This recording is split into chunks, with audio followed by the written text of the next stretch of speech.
And welcome to the 2015 SiriusXM All-Star Futures Game. We're in Cincinnati, where baseball's top prospects from the United States and around the world face off in a showdown of the game's best up-and-coming talent, right here on MLB Network. And with this afternoon's proceedings, we officially welcome you to All-Star Weekend in Cincinnati with Dan Plesac and MLB.com's Jonathan Mayo, Matt Vasgersian. We get things started with the Futures Game today. And, Jonathan, this is really a great showcase. As we said, some of the game's top talent right here in Cincinnati today. No, absolutely. Each and every year, all 17 years of the Futures Game, it's been great. And all you have to do is tune in, and you'll see some of the best players who will be in the big leagues just last year alone, guys. Chris Bryant, big leaguer. Joey Gallo played in the big leagues. Carlos Correa should have been in the Futures Game, but got hurt. Big leaguer. Noah Syndergaard, big leaguer. So watch today's game. You're going to know what the futures looks like. Hey, Danny, this event didn't exist when you were coming up as a young flame-throwing lefty with the Brewers. This is going to be fun for these guys today. It is, and I think this is one of the reasons why we see so many young players be impact players at the big league level. Mike Trout, Chris Bryant. The names go on and on because of games like this. They get in this competitive environment at big league ballpark like the Great American Ballpark, and when they get to the big leagues, it just seems like business as usual. So games like these help these guys, helps to build the confidence level. We're going to profile everybody in uniform today. Let's pick out a couple to highlight as we get going. And the youngest of the bunch, he plays for the World Team. He is Braves property, 18-year-old Ozzie Albies. Yeah, he won't carry himself like the youngest guy at all. Very confident young man from Curacao. The Braves seem to like developing young shortstops from Curacao, and he can really play the position. High energy kind of player, a ton of speed, one of the fastest guys you'll see on either roster, so he can do a lot with his legs. He swings the bat well. Plays a mean shortstop to boot. Ozzie Albies may have a target date a couple of years from now. Somebody whose arrival date is a little closer to nearer than farther is a guy who's already gotten his feet wet at the major league level, Kyle Schwarber, the power-hitting young Cub. And he's excited to be here. Grew up about 20 minutes from here. He's the most advanced bat playing this game this afternoon. Number 4 pick overall last year by the Chicago Cubs out of Indiana University. Profiles as a catcher. Not sure that he's going to spend much time in the immediate future behind the plate, but one thing he can do is he can hit. In 6 games with the Cubs, he's hit .364. He hits righties, he hits lefties. This guy can hit from the minute he got on campus at Indiana University. He's making his way, and he's making it very tough for the Cubs. And I think post All-Star break and in the month of September, you're going to see Kyle Schwarber. So there's more than Chris Bryant and Addison Russell. This Cubs system is stacked. Kyle Schwarber starting behind the plate for Team USA manager Ken Griffey Sr. A terrific managerial story here. 2 components of the Big Red Machine managing for Team USA. It's Griff Sr. and the Hall of Famer Tony Perez in the, quote, visitors dugout skippering the World Team today. Beautiful backdrop for baseball. All-Star Weekend officially kicking off this afternoon. We'll see a lot of pitching changes in this one. And the first to work on the mound for Team USA, he'll face the leadoff hitter Kendall Marte, digging in, the Seattle prospect ready to start things. On the mound for Team USA is a guy that MLB.com calls the number 3 prospect in all of baseball, right-hander Lucas Giolito. And we are underway at the 2015 SiriusXM Futures Game. Well, you talk about the Washington Nationals right now. Talk about at the big league level, they're loaded, but this might be the best arm we're going to see in this game this afternoon. Upper 90s at times, can hit triple digits. You take a look at the strikeouts to innings pitched. 76 strikeouts, 15 walks. Like we said, upper to mid 90s fastball, good hard breaking ball. He will be an impact pitcher in the big league level. Marte chops it up the middle. Tony Kemp is there to make the play, but the throw to first is not in time. Let's take a look at the rest of Tony Perez's lineup for the World Team this afternoon. They start with a couple of switch hitters. You saw Marte. We talked about Ozzie Albies. Yorman Rodriguez, Cincinnati property from Venezuela, bats number 3. Balbino Fuenmayor at first base. 60 RBIs in 79 minor league games this year. Gary Sanchez, Renato Nunez bat 5 and 6. Manuel Margot, a 20-year-old, one of the youngest players in the Eastern League, bats 7. Nomar Mazara and Raimel Tapia round things out for the World bunch. Here is Ozzie Albies now, just 18 years old. We profiled him when we went on the air. having a fine season at Single A Rome, batting .331. That's into the opposite field. Michael Conforto is there. And that's the first out for Lucas Giolito.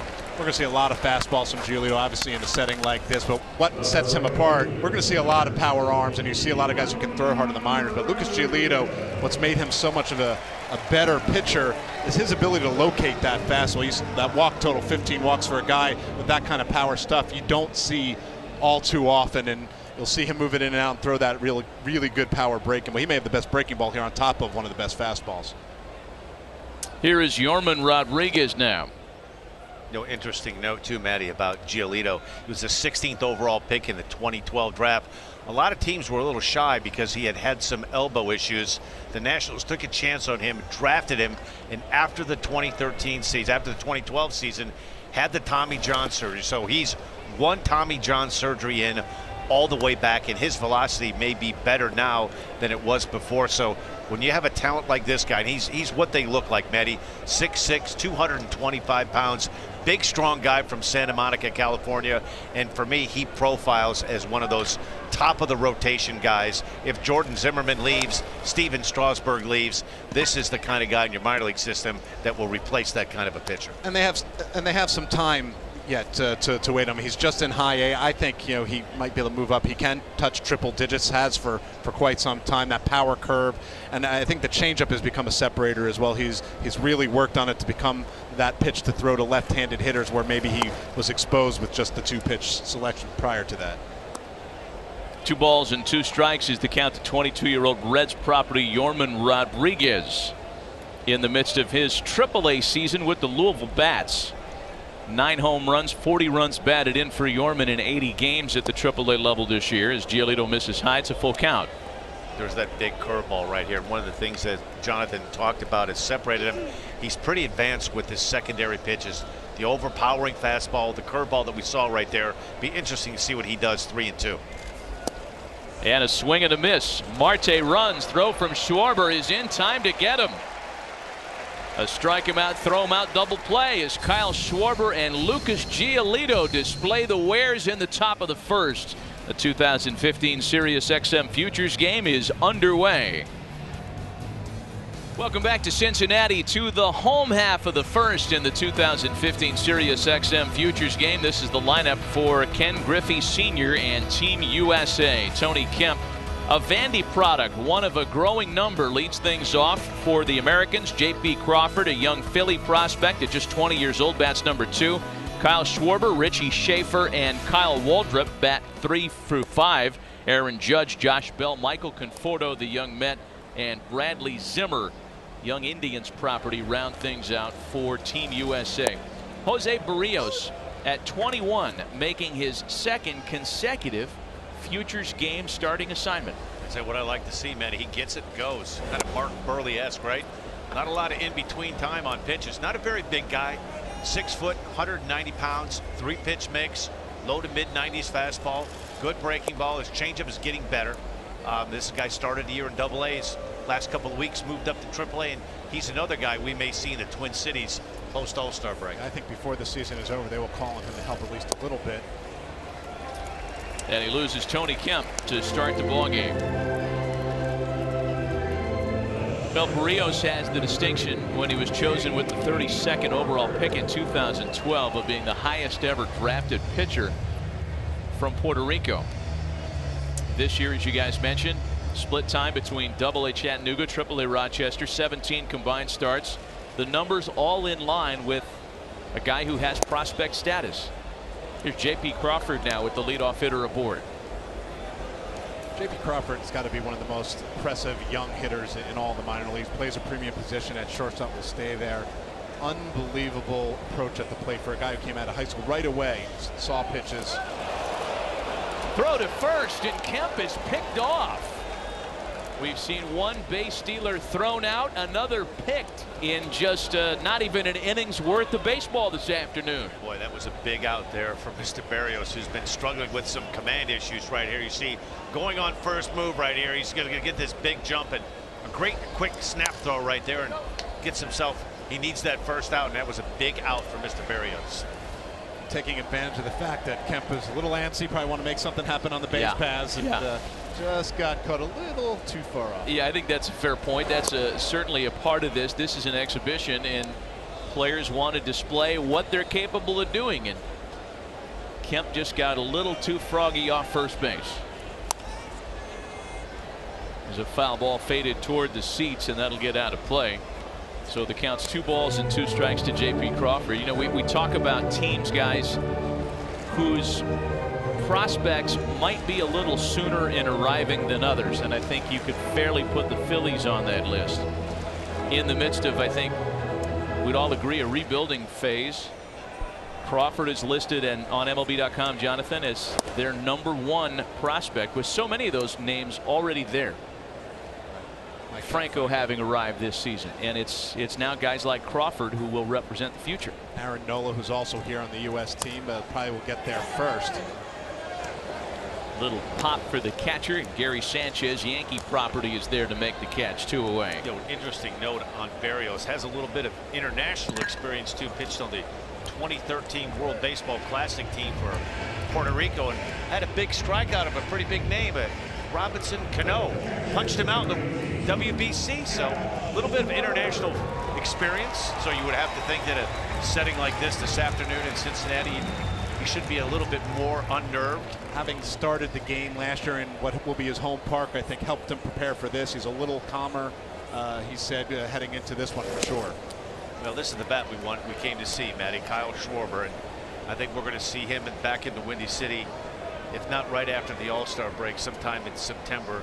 Very polished, very, very much a terrific hitter for the Cubs.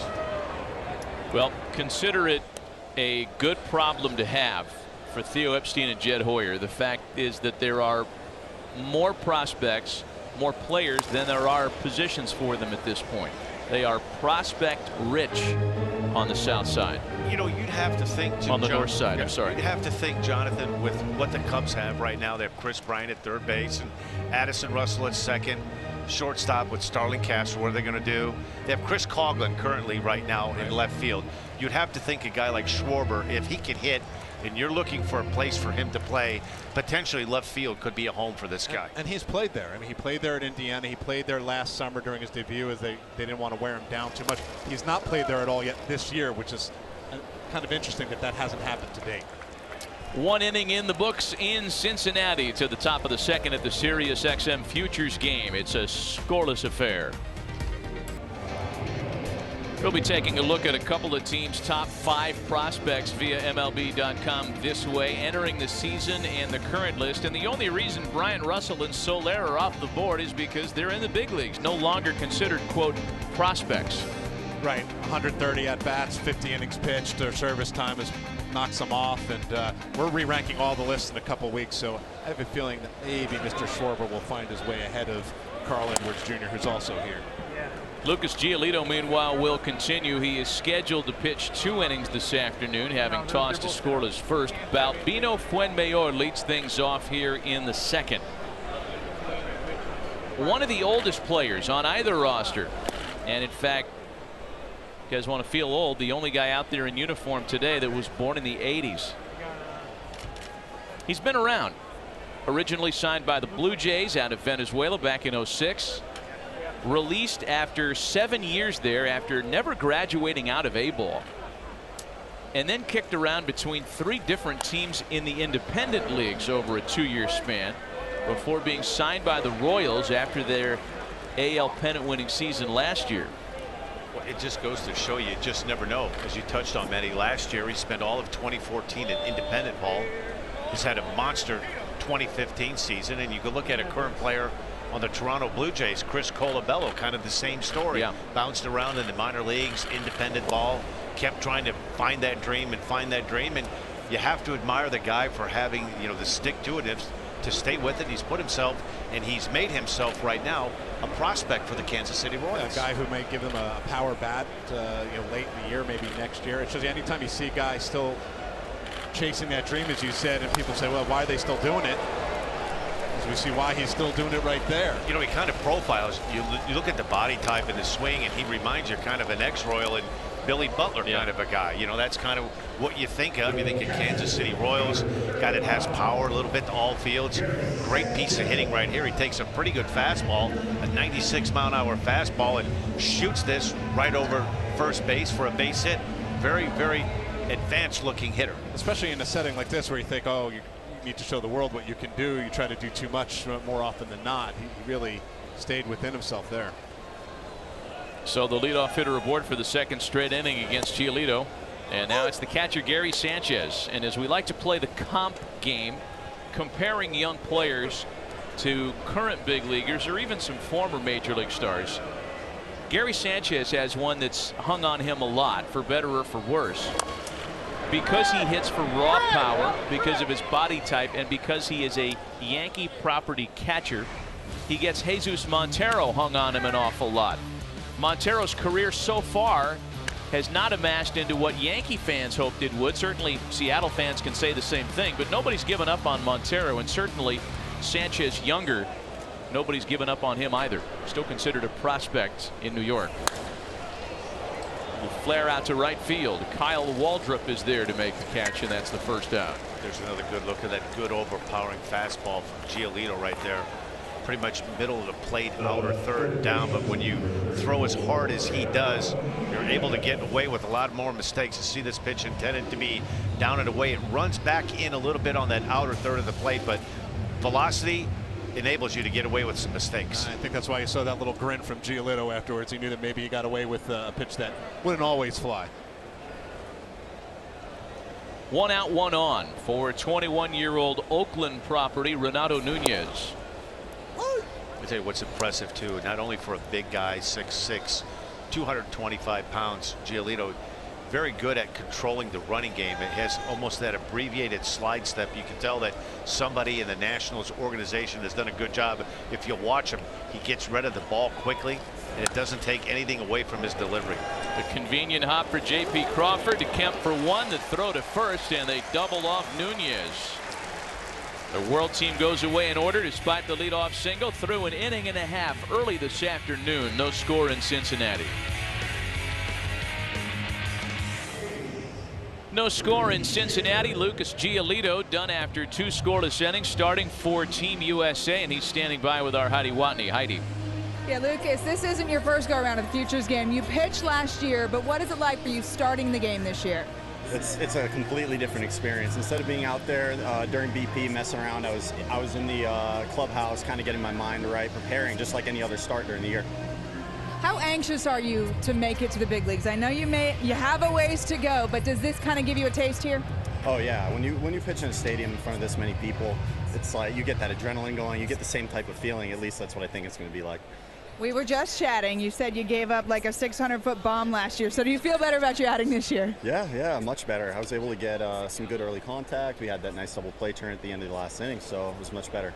When you walked in after that first inning, you said a 3-2 ball gets him every time. Is that your game plan there? I was just messing around. I went 3-2 trying to throw a fastball down the middle as hard as I could, and it rose up. You know, I got lucky, swung at it. Swung at it. All right, nice job out there. Thank you. Back up to you, Maddie. All right, Heidi, thanks. And a pitching change as we start the bottom of the second. Jose Barrios gone after an inning for the World team, and he yields in favor of young left-hander Harleen Garcia. Called the Marlins' number 4 prospect, according to MLB.com, 22 years old, and currently plying his craft in high A ball with the Marlins. You take another look at this graphic, and the graphic sticks out. Strikeouts to walks, almost 3-to-1. 62 strikeouts, 22 walks, and you would think that it takes, for some crazy reason, left-handers a little bit longer to develop, a little bit longer to mature. That may be the case, but throws the ball very well. Low to mid-90s fastball. Good life on his fastball. He's only walked 2.1 per 9 throughout his minor league career, so that's not been a problem. But he was always a guy, or has been a guy, who was control over command. So yeah, fills up the strike zone. But if you go back through the early stages of his minor league career, a little too many strikes, got hit around a little too much. That's why it's taken him a little bit longer to develop how to command the baseball a little bit better. Richie Schaefer sends a ball to deep center field as Manuel Margot backs up on it to make the catch. No, take a look at the scouting report. Low to mid-90s fastballs we touched on, and he pounds the strike zone, which is a good thing. And I think that it's a good habit to get in as a young pitcher. I think it helps when you get to the big league level that you're not afraid to bring the ball into the strike zone. As you see it down on the bottom, mixes in the slider and the straight changeup. Had a big overhand curveball, but he kind of dished that a year and a half ago. Went more to the slider, found it easier to control. His changeup is getting better. It's a pitch that he'll use, but like a lot of young pitchers, there's a reason he's in low A or double A ball, because he can't control the secondary pitches, but he's getting there. And I think this guy is maybe 2 or 3 years away from being an impact pitcher with the Marlins, but you have to really love. He has a good, long, loose arm. It reminds you a little bit of Francisco Liriano. Really like the arm action. The ball jumps really well. Kyle Waldrop picks on the first pitch and bounces out to second base. So the Futures Game returnee from the 2013 campaign is retired as out number 2. Yankees are well represented here at the Futures Game. Here is one of the young Yanks, to the DH today, Aaron Judge. Hard to miss him too, Matty, right? Yeah, he's a big dude. Big boy who looks like a grown man already. You know, we were out here earlier watching infield practice, and he was applying his trade out there in right field. And I said to Jonathan, who was that out in right field? And boy, terrific throwing arm. And this guy's what they look like. How about 6'7", 275 pounds? Yeah, you say it's what they. Who looks like that? Wow, right? Maybe in the NFL they look like that. I like the fact that he's wearing number 99. I said he's going to line up at defensive end later. Yeah. The Yankees' number 2 prospect, according to MLB.com, behind only Luis Severino. You know, you kind of look at him. He reminds you a little bit. Now, this is probably stretching. He has a little bit of Giancarlo Stanton in him, right? Big, strong guy. Really has a lot of leverage. He handles the low pitch very well. Tremendous power. And a strikeout victim to retire the side. They go down in order against the left-hander Harleen Garcia. 2 scoreless in Cincinnati. Welcome back to the 2015 Sirius XM All-Star Futures Game. Back with Dan Plesac, Jonathan Mayo, and Heidi Watney. Matt Vasgersian here in Cincinnati. Fountain Square, also known as the opening credits from WKRP in Cincinnati. It's going to be a busy spot over the next few days as All-Star Weekend officially kicks off today. And I got to say, folks, that if the conditions are similar tomorrow, we're going to see some record numbers for the Home Run Derby. I think if you're looking for a souvenir, you need to go to that third deck at this ballpark, because a ball flies out of this ballpark. It's hot and humid, the same expected tomorrow afternoon, so it will be appropriately named the Home Run Derby. Balls be flying out of here. The Reds proud hosts this year, and here is Cincinnati property on to pitch the top half of the third for the team for Team USA.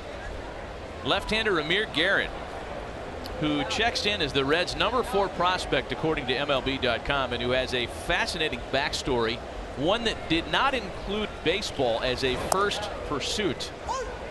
He was a college basketball player, and in fact played for a couple of different programs before eventually focusing on baseball.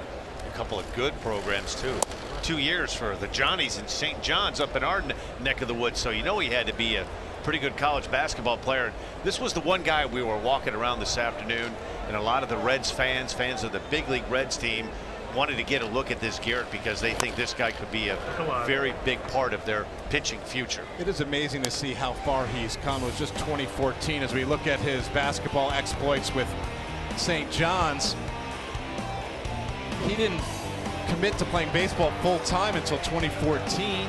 Barely played in high school. Decided, I'm going to pick up a baseball, working out for scouts. Oh, hit 94, 95, you know, no problem. And Jonathan, I actually think that really could benefit him in the long run. We see so many young pitchers today that, whether it's from the youth baseball to amateur to all the leagues, that we're seeing a rash of Tommy John injuries like we haven't seen before. And it seems like more prospects are going down, not by the month, but by the week, and now by the day. And this could serve him well. Not a lot of abuse and over abuse on his arm at an early age. And the athleticism, the conditioning, that all came from playing multiple sports. And he said that he wanted to play both sports for as long as he could. And take a look. There's a pretty good fastball right there. You can see he's a little bit raw. His mechanics need a little bit of work. He's kind of got that long delivery right now. But listen, this is the kind of stuff that you'd like to work with. Watch this fastball. This high riding, tailing action. He has yet to figure out what he's doing. I think that expression is like, yeah. Megan Margot was like, whoa. Whoa, where did that come from, yeah. right? Right. But listen, this is another guy. You take a look at the mechanics right now, Jonathan, and you say, okay, does he look like a big league pitcher? You love the stuff. He has to clean some things up mechanically, but there's just a get me over first pitch fastball, 93 miles an hour. So the stuff is there. All he needs now is the experience. Yeah, and last year, full season, pitched well in A-ball, now in the Florida State League, pitching well there. Each year he seems to get better at the craft of it. When he first showed up, he would just show up and like, I'm a good athlete, I'm going to throw it as hard as I can and worry about the rest later. And he's really cleaned up his mechanics. His command has improved. He's added a changeup. Nomar Mazara grounds to shortstop. So a couple of the younger players in their respective leagues. Margot at 20, one of the younger Eastern Leaguers, and then Mazara at 20, one of the younger Texas League players, both AA levels of baseball.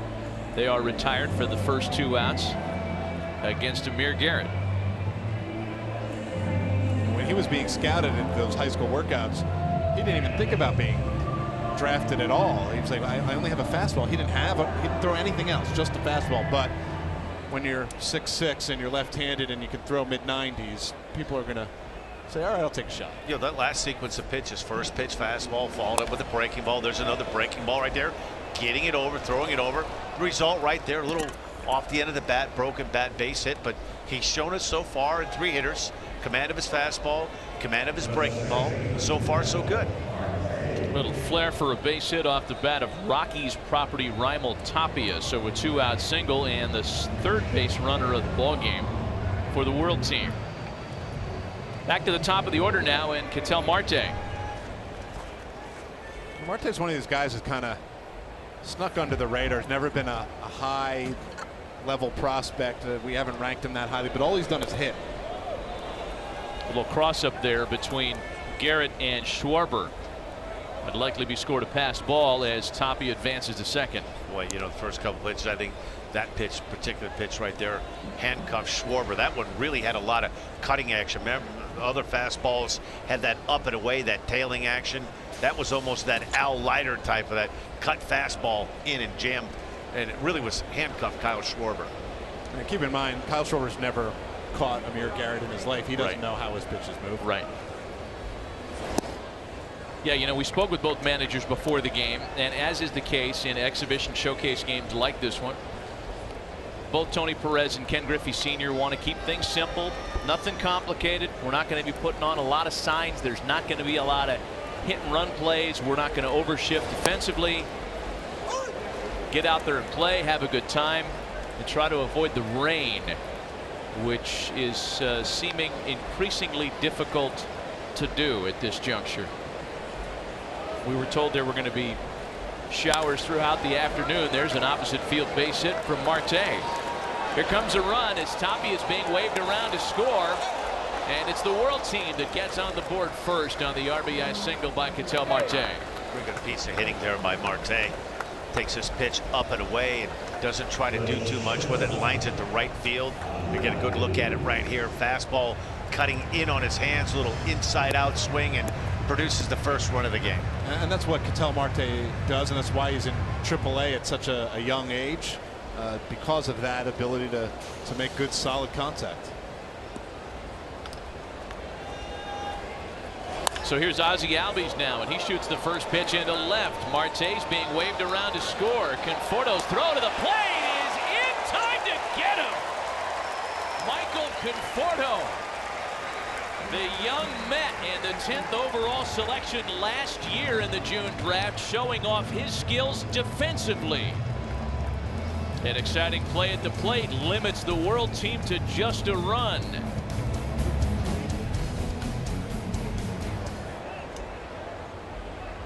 1-0 for the World Team as the scoring has started. A run scoring in the last half inning and an exciting play at the plate preventing any further damage against Team USA. So back to the bottom of the third for Josh Bell, Michael Conforto, and Bradley Zimmer as Harleen Garcia continues on the mound. Boy, what a strong throw there by Conforto. We've heard a lot about the bat, Jonathan Mayo, that, you know, he may push his way into Queens sooner than later. The Mets looking for some offense, but boy, terrific throw. I think that sound you're hearing after that was Mets fans clamoring for his call up even louder.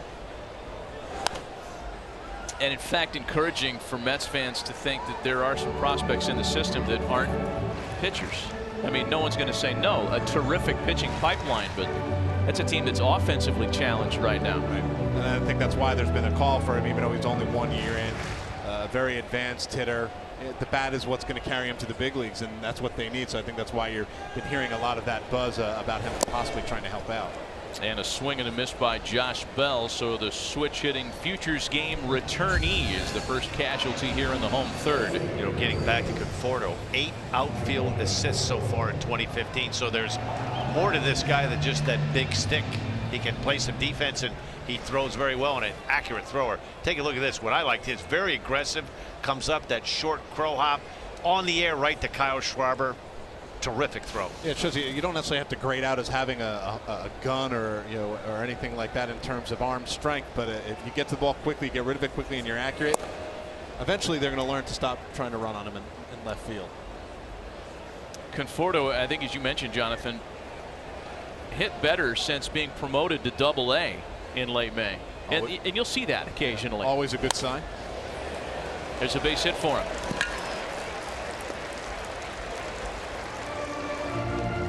Michael Conforto having a nice start to the Futures Game this afternoon. He's aboard with 1 away. So we'll get our first look at the plate now at young Indians prospect Bradley Zimmer. 32 stolen bases at High A Lynchburg this year.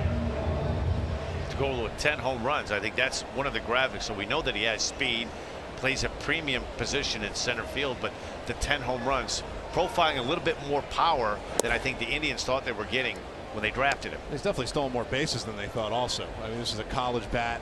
His older brother's in the Royals organization. I think eventually maybe he moves over to a corner outfield spot when all is said and done, although he's fine in center. And he's one of those guys who's got decent speed but really uses it well, and that's why he's got the highest stolen base total. Fly ball to center means out number 2. Yeah, you mentioned that his brother Kyle was the 5th overall pick in 2012 by the Royals. A little quiz for you, please, Zach. The Zimmers. Well, there are the answers right there. Forget it. Forget the quiz. Okay. Can you name me one? Andy and Ellen Bennis. How's that, Matt? That's the best quiz ever. That one, I'm going to steal one from Matt Vasgersian. There's some low-hanging fruit if there ever was one, right? Just want to make sure we're presenting it for our viewers today. One of 7 brother combinations over the last 30 years to be taken in the first round of the draft. That's a neat list. So 2 gone with the runner still aboard. Back to Tony Kemp, the top of the order guy who walked to start the home first.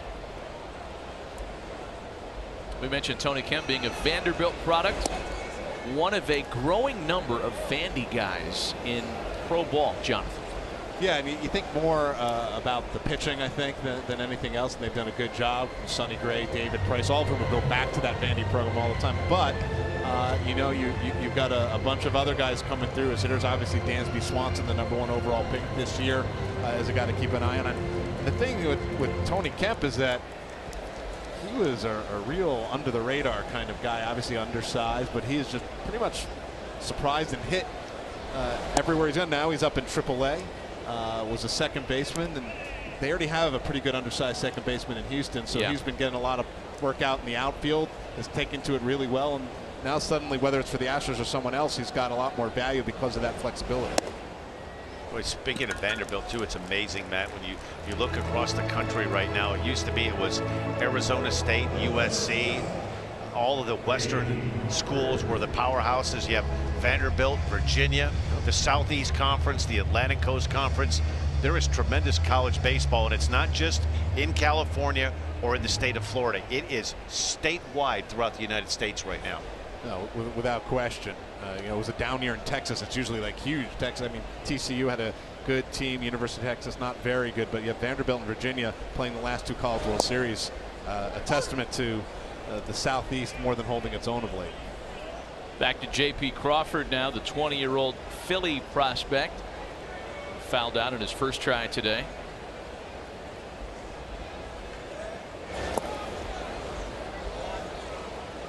A ball and a strike to count from Harleen Garcia. Yeah, you'd have to wonder if you're a young man like Crawford right now, you have to like what you're seeing at the above levels. Opportunities in the Philadelphia Phillies organization.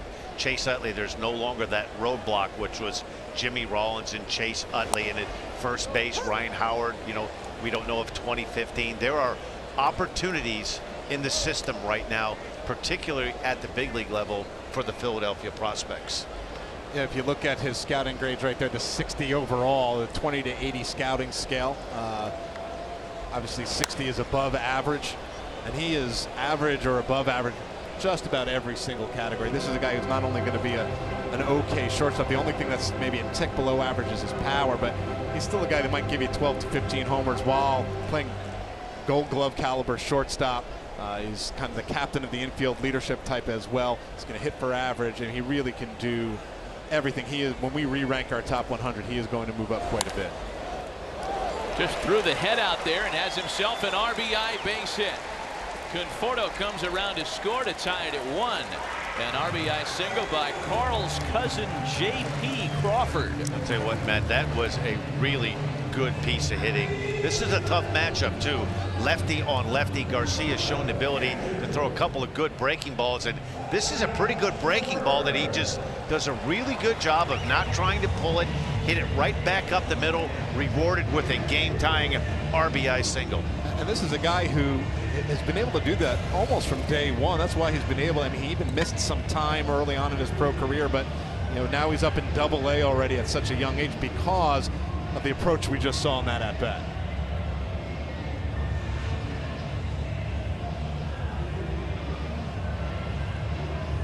So the U.S. team countering the first score of the game and tying things at 1. The 2-out single by J.P. Crawford, and now Kyle Schwarber's in a spot to do some damage with runners at the corners. Getting back to our college baseball theme, Schwarber from Indiana University. You think of Indiana, you think of basketball, you think of Bobby Knight, but the Big Ten Conference, Michigan, Purdue, Ohio State, their programs a lot better. And Indiana's program 5 to 8 years ago, you know, nobody thought of going to Indiana, and now you have a guy like Schwarber bursting onto the scene. Their program also much improved. Yeah, postseason play, having a top 5 pick certainly helps in the recruiting standpoint. This is a guy, Schwarber, when he first got to Indiana, he was recruited to play left field.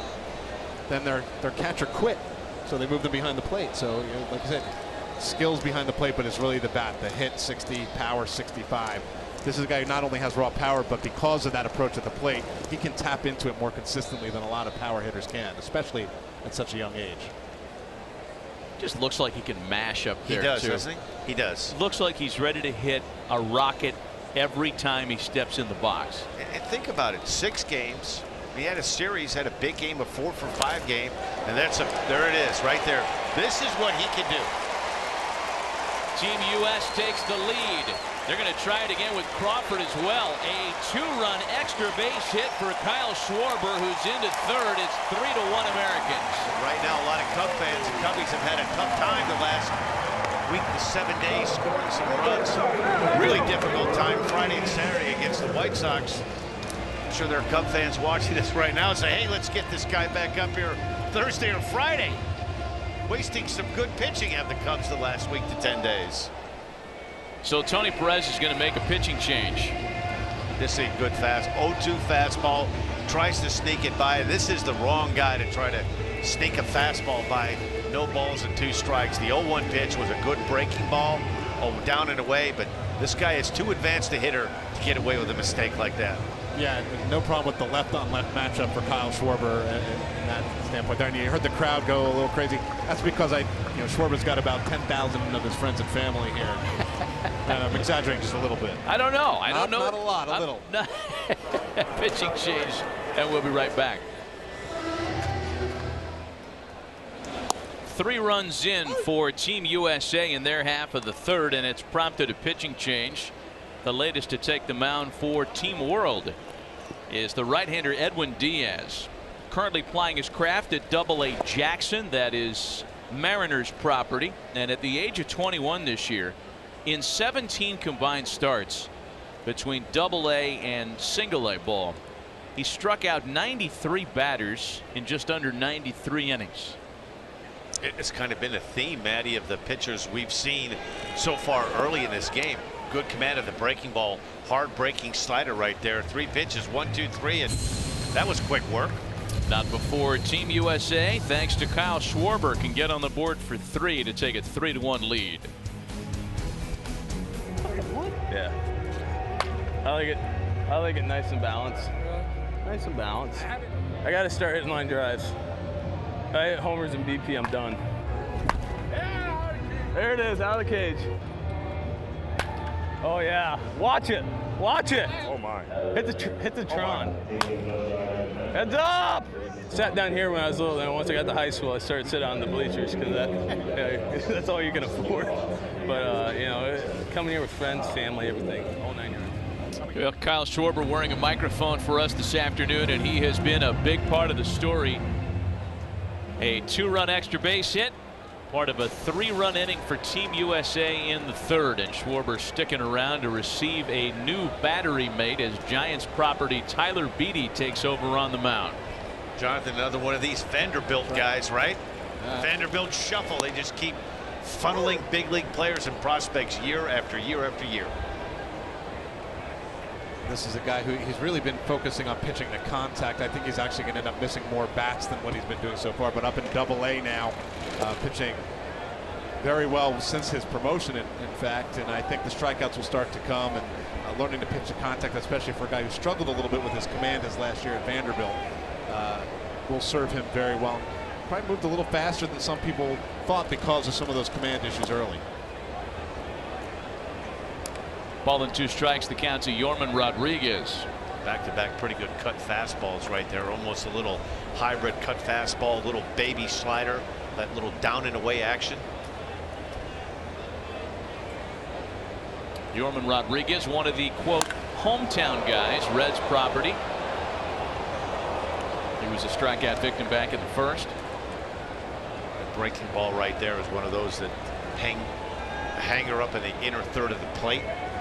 I would have to imagine if you're Schwarber right now, you've probably seen enough. We'll take a look at this. He wants this down and away, and that kind of almost a split finger type of pitch. I think you're going to see back down and away to try to go ahead and get the strikeout. Down and away, but missing the corner. 2 balls and 2 strikes. Giants have had pretty good luck with their 1st round pitching selections over the recent past. Well, you must be reading my mind, like Lincecum, Kane, yeah. Baumgartner, right? Yeah. They can develop some young pitchers, impact pitchers.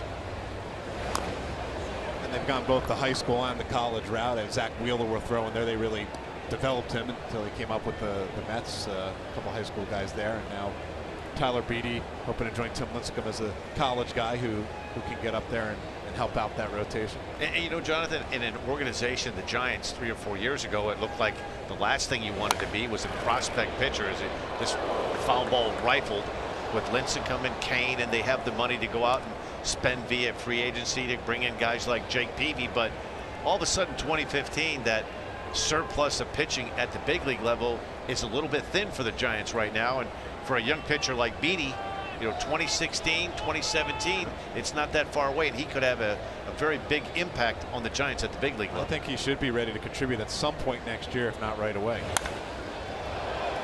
Rodriguez sends a fly ball into the opposite field. A lot of carry this afternoon. Kyle Waldrop has to go all the way back to the wall to squeeze it for the 1st down.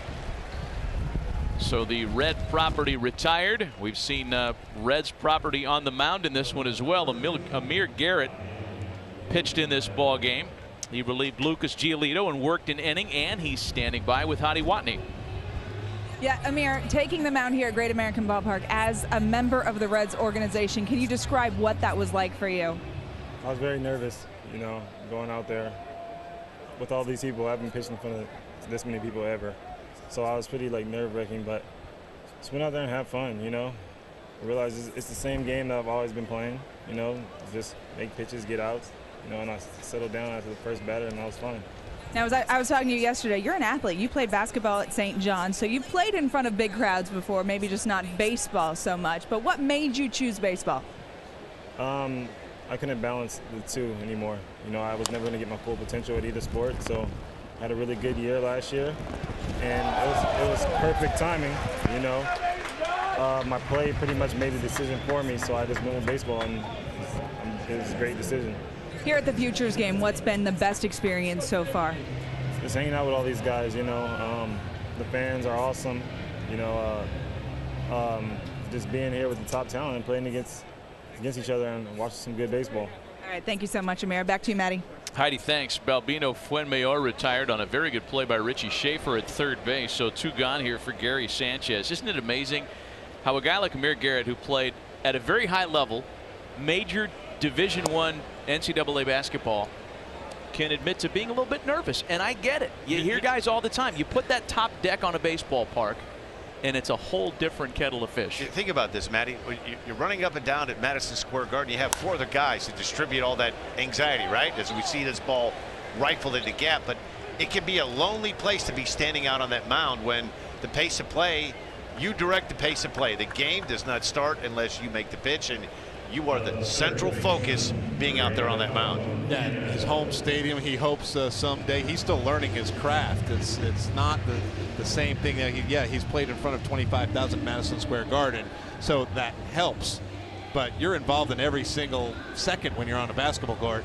Here, you know, there's a lot of between time where you can get stuck inside your own head. I appreciate the honesty, right? Yeah. Are you nervous? You're very nervous. You know, most guys would say, no, I didn't even see them, guys. There were people?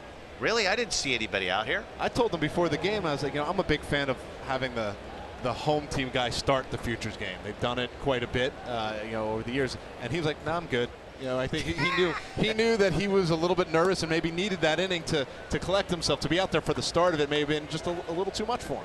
Here's Renato Nunez now behind 0-1, but as we continue talking about Amir Garrett, you know, you guys have mentioned Vanderbilt a couple of times this afternoon as being something of a baseball factory. How about identifying a part of the country, not just a university, that has given us a lot of the best young talent in baseball? And these Vegas guys are taking over. From Chris Bryant and Bryce Harper and Joey Gallo on the offensive side of the scorecard to a guy hoping to land as a pitching prospect. We've been talking about him, 23-year-old Amir Garrett. Maybe Garrett needs to start swinging the bat a little bit, just so he can, you know, mash with some of those guys. A little bit of power coming from Nevada. Bryant and Gallo used to hit together as kids. Chris's dad was the hitting coach for both of them, so they're doing something right in that part of the country. Renato Nunez sends a fly ball out to shallow left. Michael Conforto coming out for it to retire the side. A scoreless 4th authored by Tyler Beatty. Let's take you back to a 2010 Futures Game flashback. Young Mike Trout playing in front of the hometown crowd in Anaheim went 2 for 4 with a double, scored a couple of runs. The U.S. would win 9-1. Trout's Angels teammate Hank Conger was named the MVP thanks to a 3-run home run off Henderson Alvarez. All household names at this point, and one of which who is regarded as the best overall talent in baseball. Henderson Alvarez? That's exactly what I see. I like the quizzes when the answers are already on the board. You know what's amazing as this legend of Mike Trout continues to grow is all the teams from the middle part of the draft up until the Angels acquired him, like everybody that passed on Mike Trout. Yeah. Right? I mean, it's become like, can you believe the Yankees passed on Mike Trout? If he was available, they were going to take him. Just think about how many teams, and it's so hard every year because this draft it's almost universal now, and it's not just in the United States of America. And it's so difficult to spot that young talent, and who knew Mike Trout was going to be this. Right, and you know, it's one of those things, you know, everyone was at the big Beatles concert, everyone was at Woodstock, you know, everyone had Mike Trout higher on their board than they would care to admit. And the fact of the matter is that his draft year, the weather was terrible. He was in New Jersey, couldn't always see him. You know, or at least see him good when scouting directors were in, and that's, I think, what impacted his stock a little bit. But you could do that. I mean, Albert Pujols, a 13th round pick. You could go on and on. The draft is such a crapshoot that makes it difficult. Every single scouting director worth his salt has a story of that guy they didn't take who ended up being an all-star, Hall of Famer, you name it. Trout arrived at the Angels as a compensation pick. It was the pick that the Angels received from the Yankees when they lost Mark Teixeira to free agency. That quote type A compensation pick. And you know, sometimes we lose sight of how important those compensation picks are. I don't think that sneaks up on anybody on the developmental level of baseball anymore. Those compensation picks are hoarded like gold. Well, you look what our old friend John Hart did in Atlanta, and he was collecting them like eggs at an Easter party. You know, he was trying to get as many picks as he can. He trading for international bonus slot money. He understands the importance that, you know, the more picks you have, the more money you can spend, the more talent you can bring in and infuse the system, and invariably the end goal is to get guys to the big leagues and help you win. Kyle Waldrop sends a ball well hit into the opposite field, but playable for Tapia. I think the thing that sticks out to me the last 4 or 5 years, Jonathan, is you look at the scope of the draft, and it's never been more difficult to score runs in a game of baseball than it is right now in 2015. And I think we've seen organizations, you know, develop pitching. It's been pitching. But one thing the game is lacking right now is run production, particularly third base, outfield power. And I think that's one of the reasons guys like Mike Trout stick out so much, because it's never been more difficult to score runs. That's the reason why Aaron Judge is so highly thought of, as we see him foul pitch off there. This is a guy with a ton of power, with a good approach too. He actually, I don't think has begun to tap into his power consistently. A guy that size obviously has more leverage than most. You know, he's still learning how to use it just a couple of years into his pro career. Am I giving away my age when I suggest that the Yankees might want to queue up some old Flip Wilson material for when Aaron Judge arrives in the big leagues? Oh, a good play by Renato Nunez, but the throw goes bad and Judge is aboard. Well, they almost get him at the bag as he kind of casually got back in there, and Gary Sanchez was there to try to trick him. I'll tell you what, and he was fortunate to get back. He did make that turn. He started that left-hand turn to go towards second base, and all you have to do is make an attempt, and this was more an attempt. You see this long throw deep in the hole, and you see right here he has ideas of second base. He gets the point, and he is well on his intention to go, and fortunate to just get that left foot back underneath. That was much closer than it should have been. Luckily, he's got, you know, the longest strides in the Futures game, so even when he was kind of taking his time to get back there, it didn't take him that long to work his way back. So Judge aboard now for the switch hitter Josh Bell. Who got the error on that play, by the way? Well, they give him a base hit. I think he had it beat. E3 in a non-exhibition game. Josh Bell with a drive that nobody has a chance on. A two-run shot by Josh Bell, the Futures Game returnee.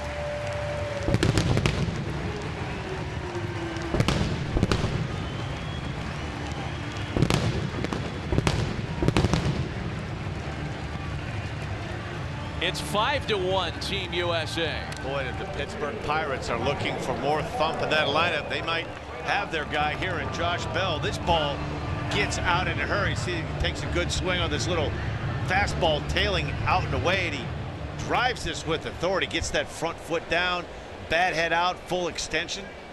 And one of the interesting things with Josh Bell, that he has a ton of raw power from both sides of the plate, but he hasn't shown it in games. He's just got 4 homers now, but he's hit well in Double-A with a really good approach.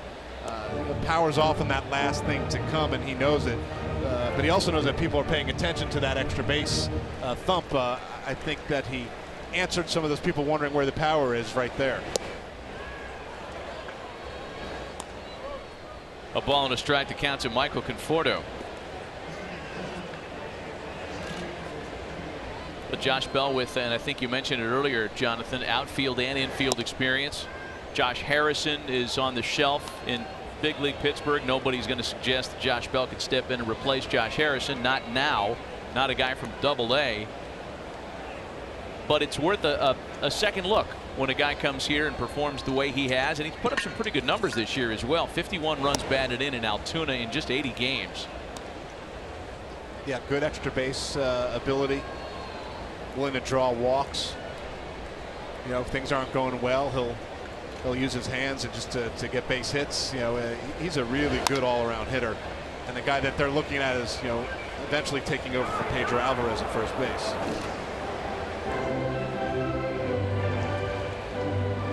2 balls and 2 strikes. The count to Michael Conforto.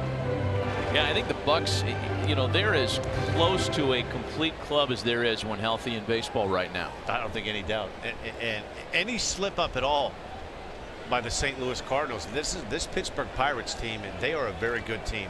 Their bullpen, Mark Melanson's done a nice job closing games. Their starting rotation, Garrett Cole, one of the top 5 starters of the game, and a terrific find in Francisco Liriano, as you touched on, Manny.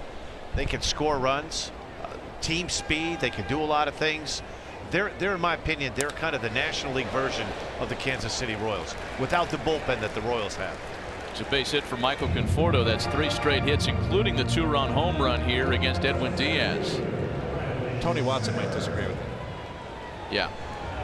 I mean, that Pirate bullpen is actually pretty good. It's very good. Yeah. But listen, I think in all reality, there is nobody in baseball. There isn't a team that can run out what the Kansas City Royals run out from the 7th, 8th, and 9th inning. Wade Davis, Herrera, Holland. It just, the list goes on, and you add Ryan Madsen to that mix, and Tony Perez coming out to the mound, Matty. Yeah, we're going to have another mid-inning pitching change as Tony Perez goes to get Edwin Diaz, and we'll be right back. U.S. team scoring 3 in the 3rd and 2 here in the 4th, and prompting another pitching change for the World squad as 21-year-old Diamondback property Wei-Chi Wong takes over on the mound. He inherits 2 runs in on the scoreboard, 1 out and 1 on, and the center fielder Bradley Zimmer at the plate. Wei-Chi Wong working on his English through online courses. No need to really work on the control because it's been impeccable this year. Very good numbers at Class A Kane County. 48 punchies, only 9 walks in almost 47 innings of work. And pretty impressive considering he didn't really get started till late May, had some back issues. So May 26th was his first appearance at the minor league level this year.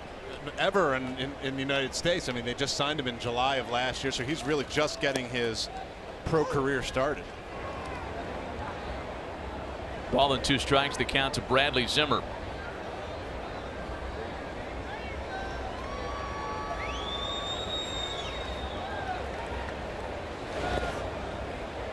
It's 2-2 now. We'll get to that point in the ball game coming up shortly where a lot of the non-starters will have an opportunity. The stated goal from both managers, from Ken Griffey Sr. and Tony Perez, is to get everybody into the game, which at times can be a challenge. Drive out to center field, playable for Margot, and 2 away. Josh Bell hit the 2-run home run before the pitching change, a 388-foot shot, and he's standing by with Heidi. Josh, 2-run homer gives USA a 5-1 lead. Describe what that was like, hitting the home run here at this Futures game. It's like walking around on a cloud going up there. You know, so many fans to do it in front of. I know my parents are watching in the stands, friends back home, so it's a great experience. Have you ever played in front of a crowd this big before? It was close. Mirrored that last year at the Futures game in Minnesota, but no, it's nothing like this. You know, getting the crowd on their feet and being able to hit a home run for your country.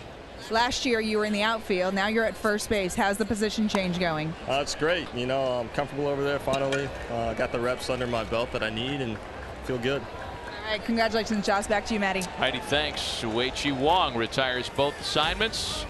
It's 5-1 Team USA. Kicking off All-Star Weekend in earnest this afternoon with MLB.com's Jonathan Mayo, Dan Plesac, Heidi Watney, Matt Vasgersian back in Cincinnati. So far, it's Team USA on top in the 17th running, if I may borrow a horse term, Danny, of the Futures game. Mark Appel takes over on the mound, and this is a moment that we've been looking forward to all afternoon. The Astros' #2 prospect, according to MLB.com, but about to become #1 because Carlos Correa is on the verge of graduating from that prospect status. Appel turns 24 on Wednesday. First overall pick in the 2013 draft out of Stanford University. Well, one thing we've seen already, these last 2 pitches, 98 miles an hour. Right? You know, the knock on Mark Appel is, listen, this guy was the 8th pick in the 2012 draft with the Pirates. Declined it. Hey, pretty nice play right here. Yeah, J.P. Crawford having a nice afternoon as he robs Manuel Margot. Getting back to Appel. You know, he's kind of had a slow start to his minor league career. 2012, number 8 pick with the Pirates. Elected not to sign. Goes back into the draft in 2013, number 1 selection overall with the Houston Astros. And you see that graphic, it sits upper 90s. He's touched 98 his last 2 pitches. I thought this guy entering the 2013 draft was the most accomplished and polished college pitcher. I thought he was the most polished pitcher available in the draft, and myself and a lot of people are surprised, Jonathan, that he is yet to crack the big league level. No, I agree, and he took a risk. Whatever you're going to say about his reasons not to sign with the Pirates, he took a risk. You go back for another year of college, all sorts of bad things can happen, and he went back and threw better. The one issue with his junior year is that as good as his overall stuff was, he was getting hit a little too much. He wasn't missing as much bats. He improved upon that the following year. All of his stuff got a little tighter, but he's kind of gone back to that guy. You look at him and say, wow, pure stuff is great. 96, 97. He maintains it.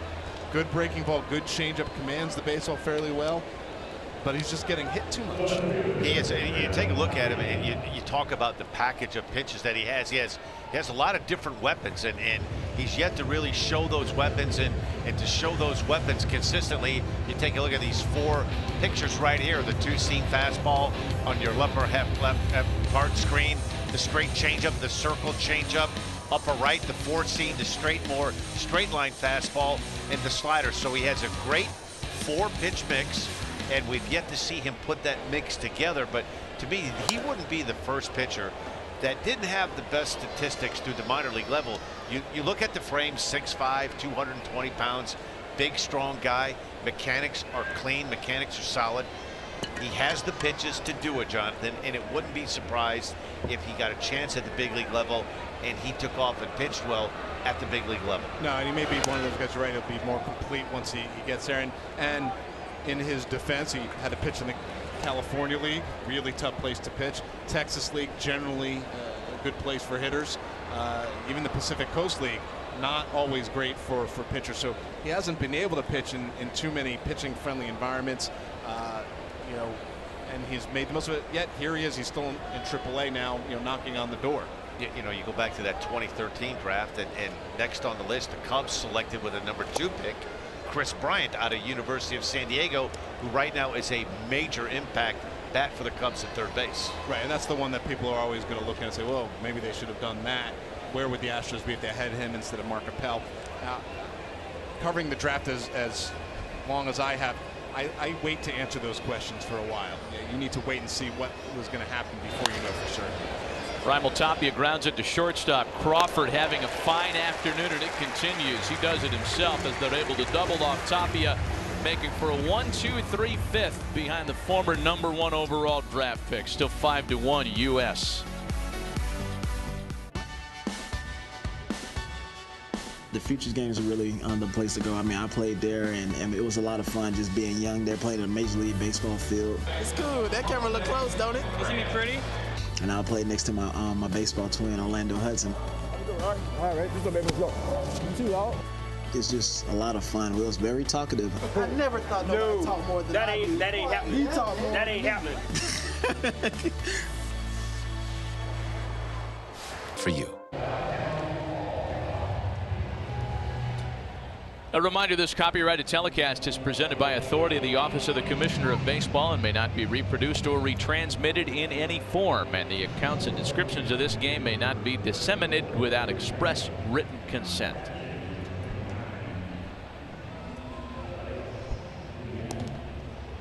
So a number of changes on this side of the scorecard as well as we start the home half of inning number 6. Chesler Cuthbert takes over at first base for Balbino Fuenmayor.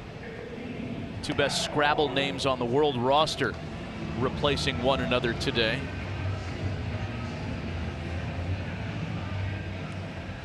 And a new pitcher as well.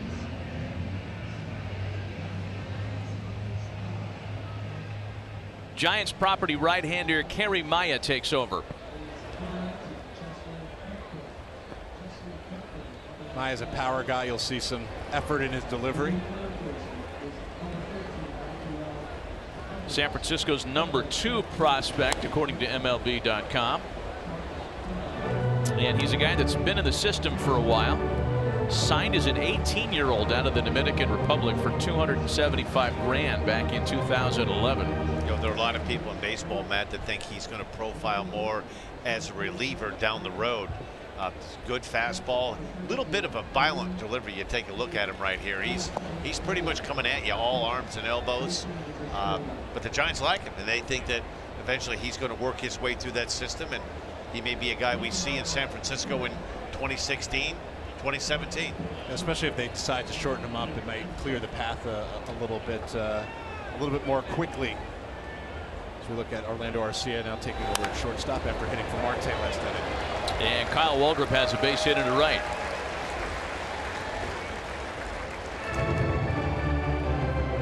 Some more changes for you on this side of the scorecard as Rafael Devers takes over at third base.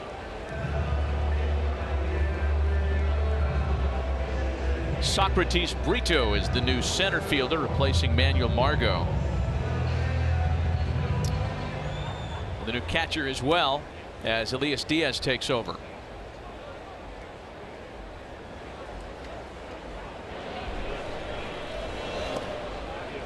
Back to Aaron Judge now. He has struck out, singled, and scored tonight. You take a look at the vitals here for Maya, another guy, 61 strikeouts, 22 walks.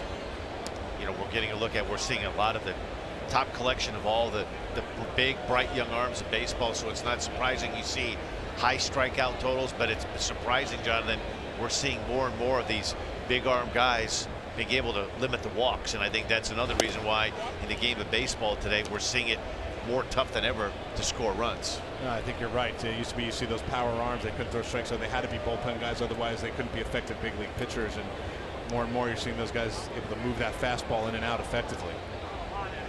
You know, you're around the draft, you're pretty much 12 months a year, and for organizations right now, the Cincinnati Reds, the host city, are they already having their sights set? They're already getting a good look at the amateur crop of the 2016 draft now. They already know who they're taking. No, I'm just kidding.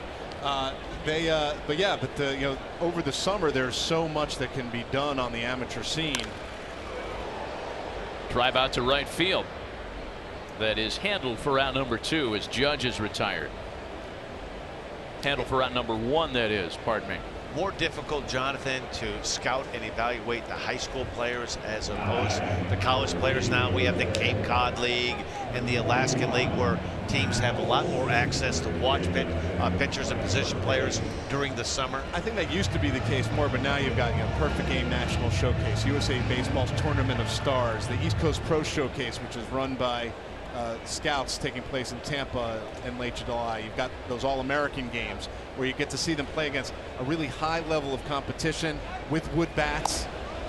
You know, so I think that learning curve in terms of, well, what are the high school guys going to look like, is shortened tremendously just because of that showcase circuit. Now there might be some downsides that guys are throwing too much or pitching to the gun too much and things like that, but it does give the scouting industry a chance to see them against very good competition. And a lot of times when you see a high school guy get taken in the first round, it's because of what they may have shown during the showcase. So you take a guy like Matt Olson, for instance.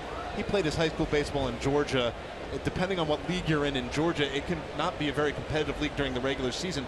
So the fact that he swung the bat well and showed power during those summer showcases helped his stock, and that's a lot of times what they're making those final decisions on, even if it's not until the following June. Do you think more so than ever, Jonathan, if you're a good player, whether it's in high school, you're in Indiana, Ohio, Nevada, Washington, that eventually the pro scouts, the major league teams, they're going to find you? More often than not, it's hard to find somebody who no one else had heard of. Now, because it's still such a crapshoot, so many things can happen from getting from point A, being a draftee, to point B, getting the big leagues. You see the late round draft picks, the non-drafted free agents who make it to the big leagues and end up being impact players. It is a crapshoot, the draft. So you're going to miss almost as often as you're going to hit, but it's highly unlikely that a guy is going to be completely unheard of and then suddenly some team takes him and he becomes a star right away.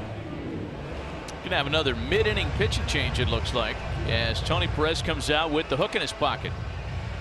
So Kerry Maya faces 3 batters, allows a couple of singles. And again, the stated goal for both skippers is to get everybody into the game, and sometimes you have to make a series of mid-inning pitching changes to accomplish that. Still no move made official yet, but there we go. Tony's going to make the call to the bullpen, and we'll be right back.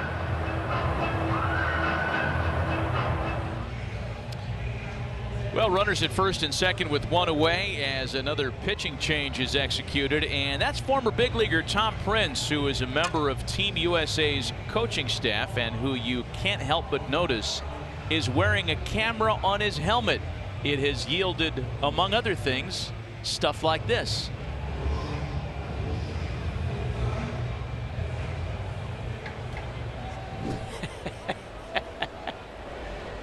That's right, it's a camera on the helmet, America.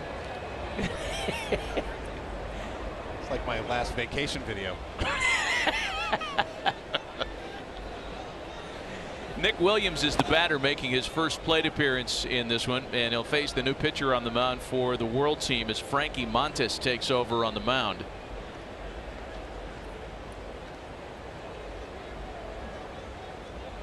.15 regular season appearances for a guy that MLB.com calls the #2 White Sox prospect. And Nick Williams cashes in against him. Socrates Brito coming home with the ball. And the throw is not in time as Waldrop's able to score in front of Nick Williams' RBI single. I'd say we've seen a couple of really strong throws. That very strong throw there by Brito for a center fielder.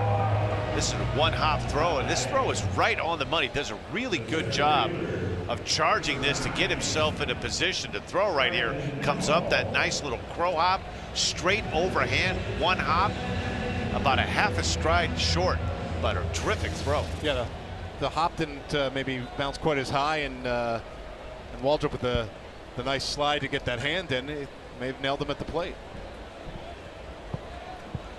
So now the first plate appearance by Met property Brandon Nimmo. And the first pitch to him airmails Diaz, and it's a free 90 feet for both Olson and Williams. You know, speaking about strong throws, we've seen a couple of Brito. How about Michael Conforto, right? The pride and joy of the Mets organization right now. Earlier in this game, this ground ball hit through the hole right here, and he comes up throwing. We're going to take a look at the StatCast. How about this arm strength? Almost 92 miles an hour. One hop throw all the way to Schwarber, and a terrific play. And yes, they'd like to see him in Flushing, Queens at Citi Field. StatCast powered by Amazon Web Services. A 6-1 lead for Team USA.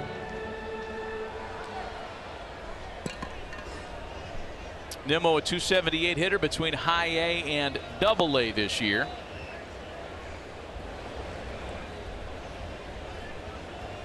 Nimmo's missed a month of the season already this year with a knee injury.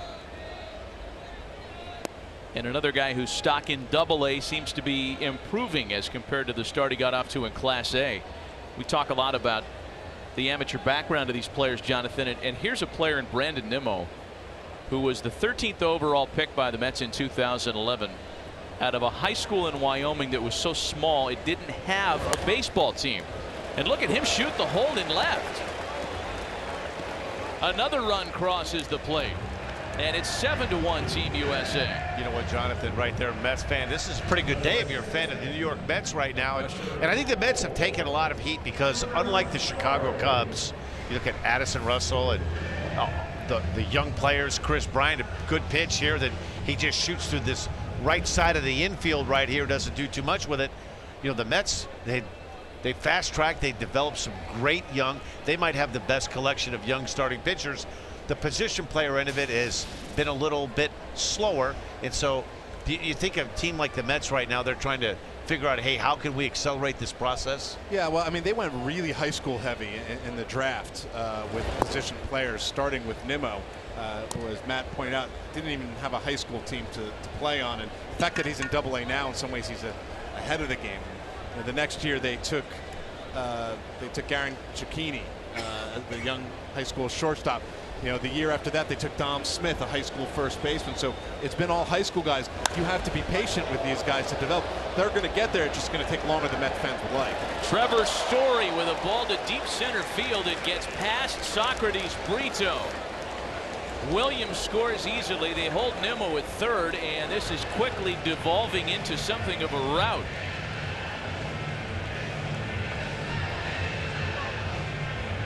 Everybody getting into the act for Team USA.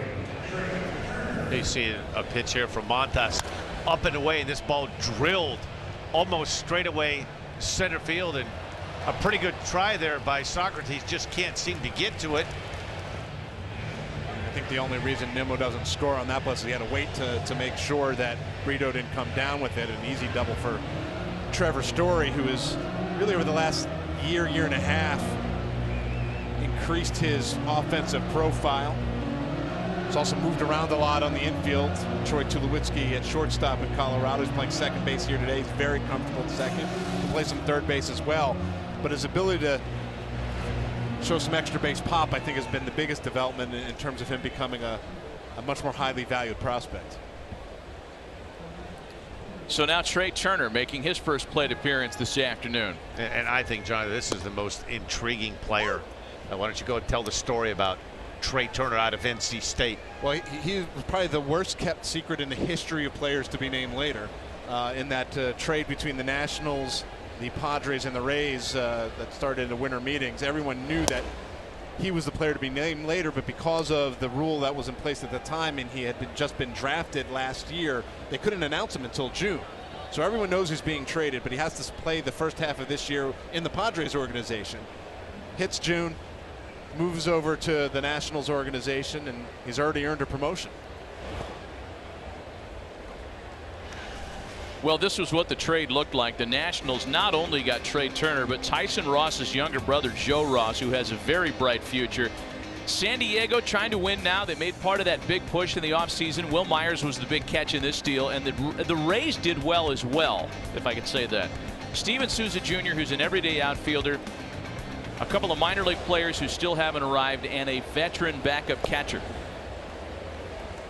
And a guy like Trey Turner, you've had a chance to see him quite a bit, Jonathan. Everybody in scouts that I've talked to rave about one thing: his speed. Terrific runner. Well, that is his best tool. He's a plus runner. The fastest guy here. We have a 75 grade on him. But you know, he's not just a speed guy who's weak at the plate. There was some concern about that. He actually can swing the bat. He's shown a little more extra base pop as he's added a little bit of strength. I think that's why the Nationals felt comfortable moving him up from Double-A to Triple-A. And with that kind of speed, Dan, you know, Nationals are hanging around. September comes around, a guy to come off the bench, steal a base, pinch run. You know, and depending on what happens with Ian Desmond, who is a high-profile free agent to be. And Turner rips one into the corner and left. Two more runs come around. Well, can you imagine going into spring training? You know you're the player to be named later. And I guess kudos and hats off to the Padres organization for not, you know, having a roadblock in his way and understanding, hey, you want to try to develop the player. You know you're going to turn him over, and he's going to be property of the Washington Nationals. And he gets a fastball right here and drills this just inside the bag. And if that bat comes along to go around with his slick fielding and that speed, we may be seeing him sooner than later in the nation's capital. No, the bat is doing just fine. It's where it should be. He's continued to hit. Even, you know, he's only played a couple of games in Triple-A, but he hasn't had trouble yet. And you know, he barely got to catch his breath. The trade was announced. He goes to Double-A. He's there for a handful of games. He gets calls into the manager's office in Harrisburg, and the manager says, "Well, Trey, how you doing? You feel like you've gotten your feet under you, got your bearings?" He says, "Yeah, I think I feel comfortable. I know all the guys." And the guy says, and the manager says, "Well, good, you're going to Triple-A." It's a good problem to have. Great problem to have, and if he keeps swinging the bat like that last at bat, we may be seeing him maybe in the month of September. You're right.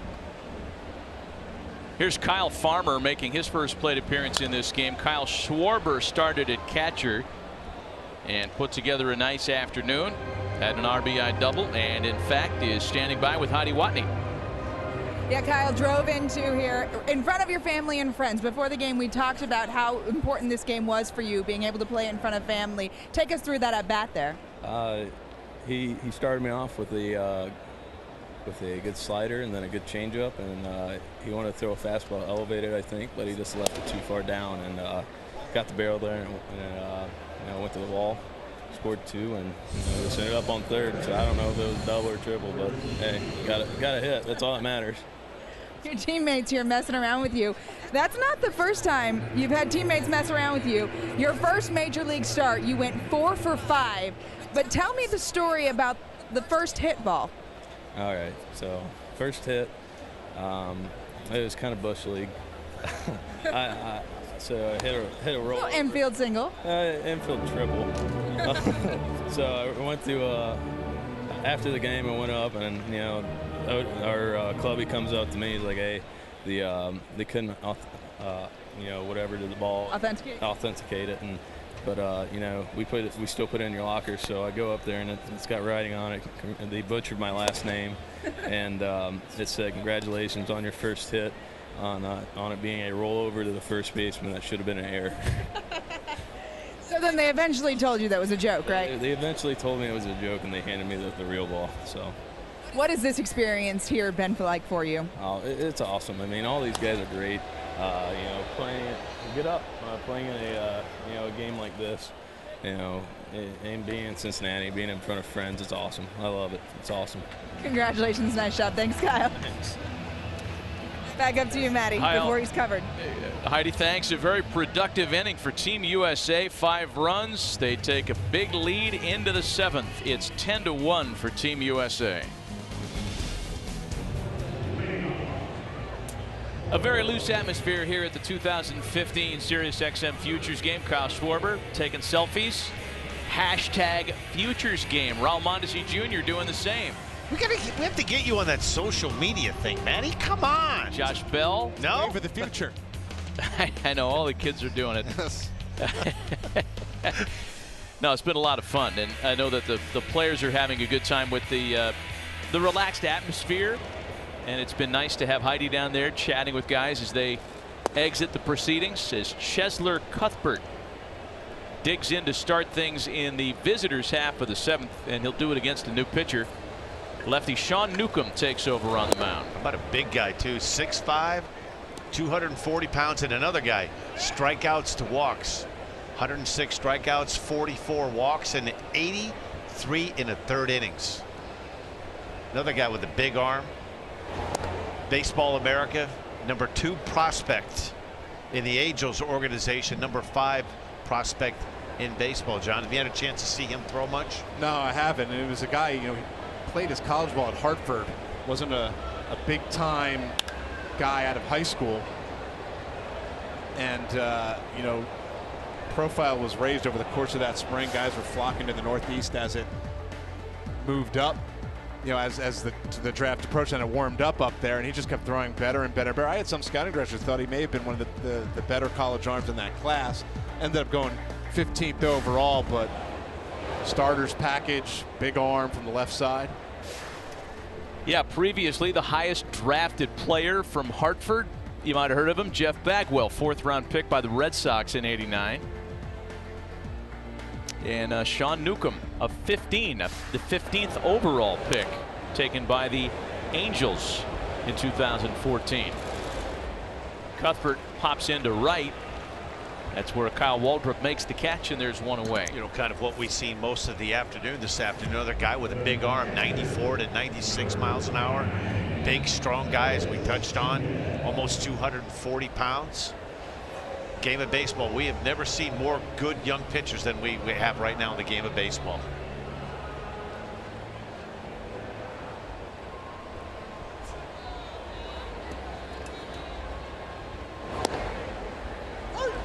That 94 to 96, Dan, this is not, it's just a one and done kind of deal for him. I mean, he maintains that mid-90s velocity throughout his start. That's why he's got a chance to be a starting pitcher in a maybe, number 2, number 3 type, at least a number 3 type starter when all is said and done. What's very impressive, he must have had somebody in his early career or somebody with the Angels or in college do a very good job, because if you look at his mechanics, they're very clean, they're very simple. He keeps his head right on line. Everything is direct, right towards home plate. Very refined mechanics at this point of his career. Which isn't easy for a guy his size, right? I mean, there's a lot of moving parts when you get a guy who doesn't look like he should be able to repeat his mechanics or doesn't look that athletic on the mound. It is smooth and comes out of his hand nice and easy. He reminds me, this is going back in the way back machine, but you take a look at a big, strong guy. It reminds me a little bit of when Greg Swindell came out of the University of Texas. Yeah. Kind of simple mechanics, off to the side, pick the leg up, put it right down. That breaking ball there, he kind of slowed his arm down, but I really like his mechanics. They would lead you to believe that he should be able to stay away from the arm injury. He picks it up, he puts it down, not a lot of leg swing. I really like what I've seen. Good heater too. His fastball has good life. That one 96 miles an hour, and it's free and easy. You see him on a direct line to home plate. He's not falling off towards third base. As far as the guys we've seen this afternoon, I have to say right now, his mechanics I look at, I think they're the best of any of the pitchers we've seen so far.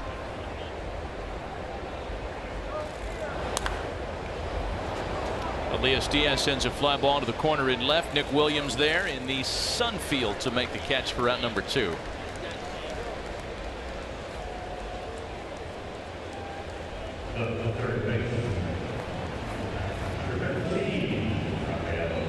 So now we'll see Rafael Devers.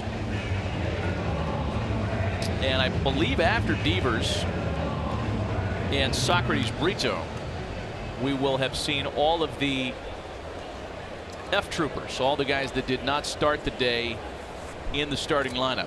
Which is great, Matty, because you think, well, there's a good first pitch curveball from Newcomb. You traveled from your minor league city here to just get a chance to play, and we're looking at pretty close to a full house this afternoon. I bet there's upwards of 40,000 people here this afternoon, and they're all excited to want to get an opportunity to go out and play. And I think one of the things we touched on earlier with Ken Griffey and Sr. and Tony Perez, wanting to get everybody in the game. So far for the world team, goal accomplished.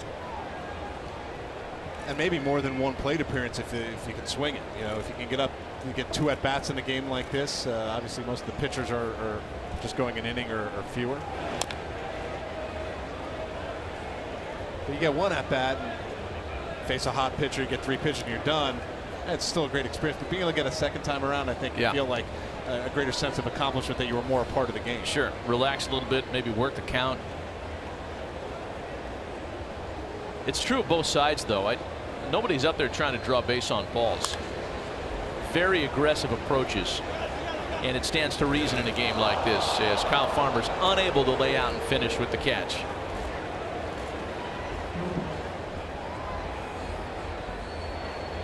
Well, he was a shortstop during his college days. He has to go a long way for this one. This was almost between third base and home. Guys, first of all, he has to get rid of the mass, find where the ball is. With the left-handed hitter up, third baseman playing well off of third, there's no way that he was going to get there in time. Chopper to first for Matt Olson, and a 1-2-3 inning for Sean Newcomb. And welcome back to the 2015 SiriusXM All-Star Futures Game with Dan Plesac, Jonathan Mayo, and Heidi Watney. I'm Matt Vasgersian here in Cincinnati, where it's been Team USA on a barrage of base hits with a commanding lead on the World Stars in the 17th version of the SiriusXM All-Star Futures Game. We get to look at a new arm on the mound for the world team as Joe Jimenez takes over. Tigers property, in fact, according to MLB.com, ranked as their number 10 prospect, just 20 years old. Currently with the West Michigan Whitecaps, where he is 3-1 with very good numbers. A whip under 1, a 1.73. A late inning relief specialist whose timeline is probably a few years away. But for a Tigers bullpen, Jonathan, that has needed fixing for, gosh, the past number of years, perhaps an opportunity sooner rather than later. Yeah, pitching in short relief, he could start moving a little more quickly. We talked about scouts discovering players. This is a guy who went undrafted. And the Tigers scouting staff deserves credit for finding a guy that they took a flyer on, and they shortened him up and put him in the bullpen. And so far, so good for Joey Menes. You saw those numbers now. It wouldn't surprise me if you saw him move up in the second half, see how he handles more advanced hitters, and then they really might have something on their hands. Little fly ball off the bat of Kyle Waldrop for route number 1.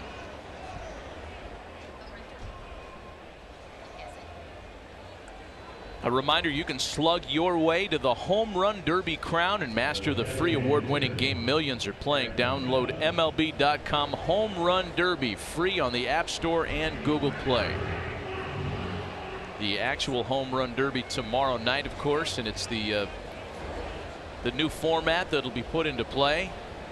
Here's Aaron Judge with 1 gone. What do you think of the new format, Danny? Bracket style? I like it. Timed rounds? I like it, Matty, because, listen, there are so many things good about the Home Run Derby, but it gets drawn out. It gets to where, you know, taking pitches, pitch after pitch. You see a guy swing and then take 5 or 6 pitches in a row, and on the clock, I like it. I think it's going to help. Yeah, I was covering the high school select home run derby, or the high school kids we've seen over the last couple of years. Jacob Gatewood a couple years ago, Josh Naylor and Lucan Baker last year. They got to hit in the big league home run derby. Those kids, they must watch the home run derby, but boy, they were up there swinging. It was quick. It was crisp. I think the new format in the big league derby should help bring that to that. And I agree with you. Overall, a really good event that can get a little long after a while. Yeah, I can't wait to see the urgency tomorrow night. You know, if Anthony Rizzo is trailing by 3 home runs and he's down to his last 45 seconds in his round, it's rapid fire. Right, go time. And you chuck better right? have a pitcher that can throw some strikes, right? Yeah. That's going to be fun tomorrow night. And a big swing and a miss by Aaron Judge. How about that last fastball right there from Jimenez? 97 miles an hour. And it wasn't straight. Wow, right? Tell you what, talking about this sequence of pitches right here, 2-2 fastball. Look at the life on this, running up and in at 97 miles an hour. As we touched on, the Tigers have had a boatload of problems. They took a flyer the other day. Neftali Feliz was let go by the Texas Rangers. They took a flyer on Feliz, so sure, he couldn't find his way fast tracking to that bullpen in the Motor City. Well, you know, a single A guy striking at a AAA hitter, it's going to get him on that fast track. Believe it or not, there are 2 pitchers left on the team world roster. We'll see one of them coming up next.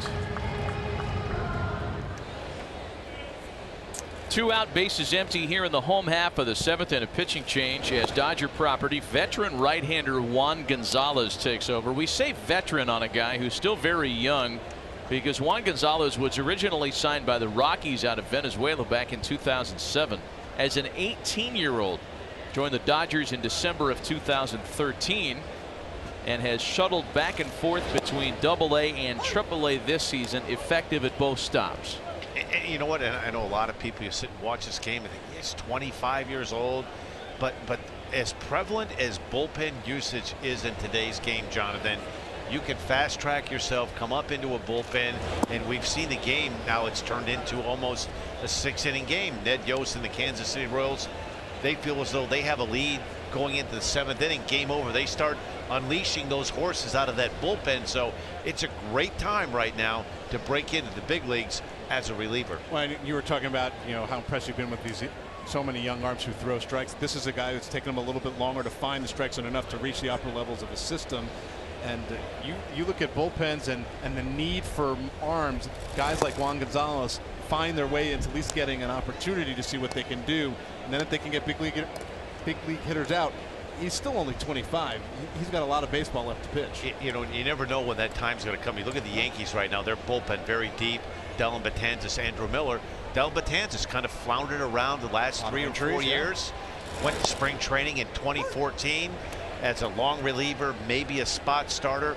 Pitched so well that he just kept hanging around and hanging around. He makes the team. All-Star in 2014, another All-Star year in 2015, and he's turned himself from a suspect prospect starting pitcher to all of a sudden a mainstay in a very strong Yankees bullpen. Full count to Matt Olson. That's a swing and a miss that gets away from Diaz. They're saying a foul ball. Now Diaz is going to reach on what is scored as a pass ball strikeout.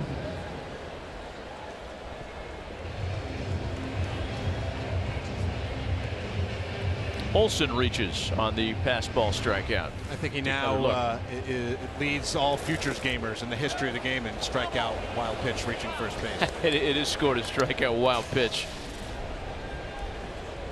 Did that happen in 2014 for him?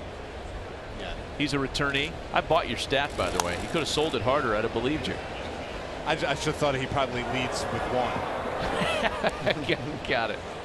And Nick Williams fouls off the first pitch. 2-out base runner for Juan Gonzalez to try to strand. After Juan Gonzalez, and we're just kind of combing through the world team pitcher ranks, Gonzalez is the 9th to work, and that means the only guy left is Luis Perdomo, who we will see next inning. Talk about a guy with some pressure on him, Matty. That's his. He's the last line of defense, right? Yeah. They're in trouble if they put up a 9 spot in the next inning. Perdomo's going to have to go 2. It's a challenge, though. I mean, you know, it's an exhibition. Nobody's going to wear anybody out there. But for Tony Perez and Ken Griffey Sr., making sure everybody gets in the game, you know, you have to know what you're doing. You got to pick your spots. And they've done a nice job. Williams lays off fastball, and it's a ball and 2 strikes now. Pretty good one, too. 96 miles an hour there from Gonzalez, and you can see now why the Dodgers think that they may be onto something. This could be a guy.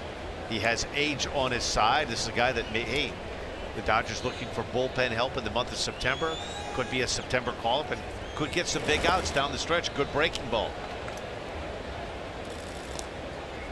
We are here officially kicking off the weekend All-Star festivities with the Sirius XM Futures Game.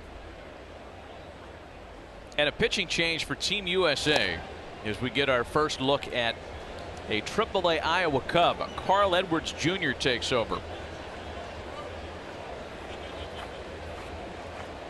at that opponent's average right there, 137. You know, the Cubs have just had a bevy of position players, and this is, it's funny how sometimes you draft, sometimes you acquire in a trade. Carl Edwards acquired in the Matt Garza deal with the Rangers in 2013. #1 pitching prospect right now in the Cubs organization. Yeah, they just shortened him up to the bullpen, so he has a chance, I think, to help them out at some point this year.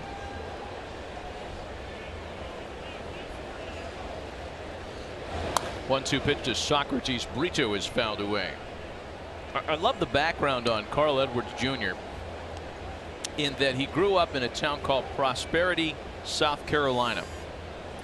A town of 1,180 people.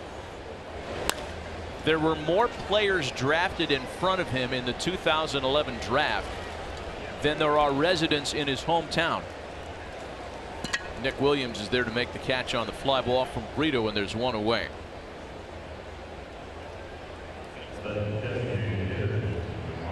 Nick Williams chatty, and in fact we have captured some of the conversations in the Futures Game this afternoon. Among those wearing microphones, Tony Kemp.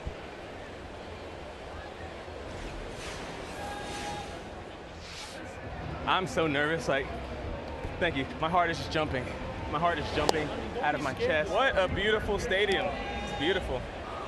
Tony, nice to meet you, baby. Hey, glad you're here. Yeah, I know you'd be here. It's good seeing you. Congrats again on being here, too, by the way. What up, baby?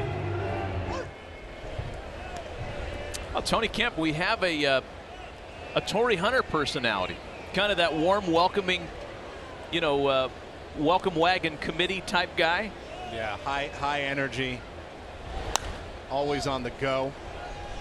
I told me that was the hardest thing switching from the infield to the outfield, is that he's got more time on his hands to keep thinking about stuff and things like that, but he's adjusted nicely. But yeah, he is a top of the order catalyst and the kind of guy who enjoys proving people that he's a lot better than anyone thought he was. Sounds like you just described Torrey Hunter from 20 years ago. Pitch to Nomar Mazara, misses down low. Well, I can see why the Cubs are so high on Edwards. He has that big, long, loose arm. Just maybe needs to refine his repertoire of pitches. You know, in AAA, promoted in the month of May, he's had a real strong beginning to his AAA career, and with the Cubs in the month of September looking for arm help in the bullpen, he's been very impressive. It's going to be scored an infield single for Nomar Mazara. So not only was Tony Kemp wearing a microphone for us earlier, but he's still out there, and so is Nick Williams. I feel like the sun ain't want to come out until we came out. Go ahead and start it up, baby. See, I got this mic on, so we're going to have some fun the rest of the game. Yeah. I got it. Nice catch. Hey.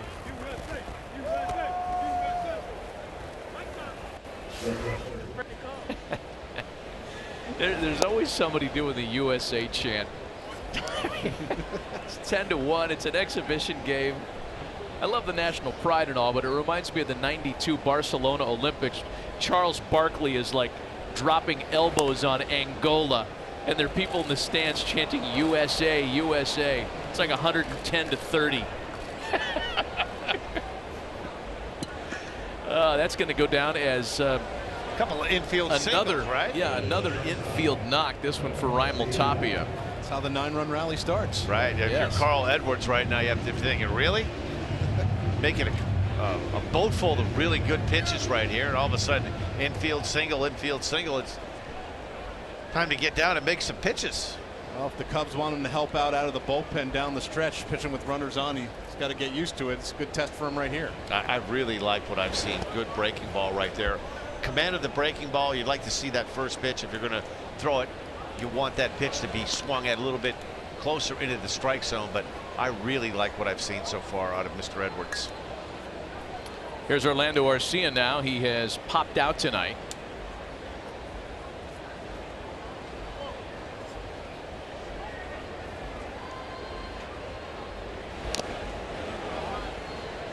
Farmer took a foul tip there.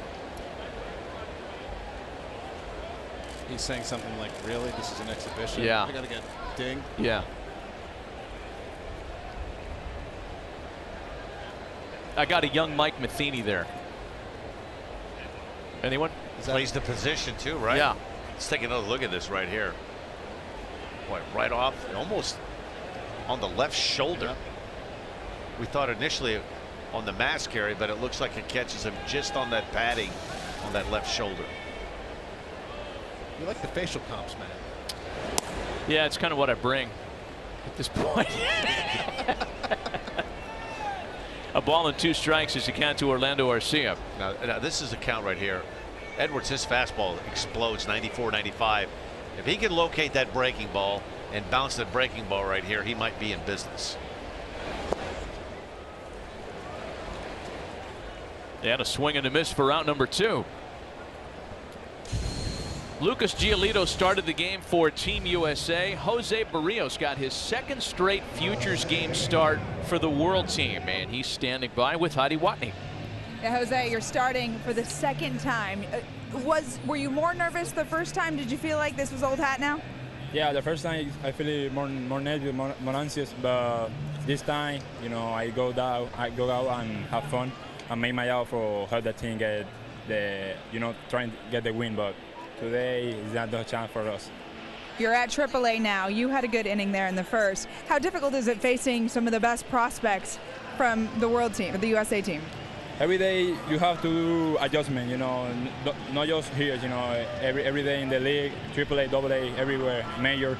But here you got a good player, good talent, and you know, you just it's impressive. So that guy play baseball. It's impressive. What's been the best part of this experience for you? Everything, but first of all, throw from a lot of fans, you know, that is impressive for us, and throw from my family here too, and play with a lot of good talent here. I love it. Now, last year you got to pitch at Target Field in front of you're a Twins prospect, What was it like taking the mound at Target Field? Does it make you more anxious for the call-up? Yeah, it's more inspiration for play there soon. You know, quickly. Hopefully this year. But I stay humble and keep in the earth and do my work every day. And first of all, stay healthy and stronger. You were able to move up to AAA. What have they told you? Is there a potential that you might get called up this year?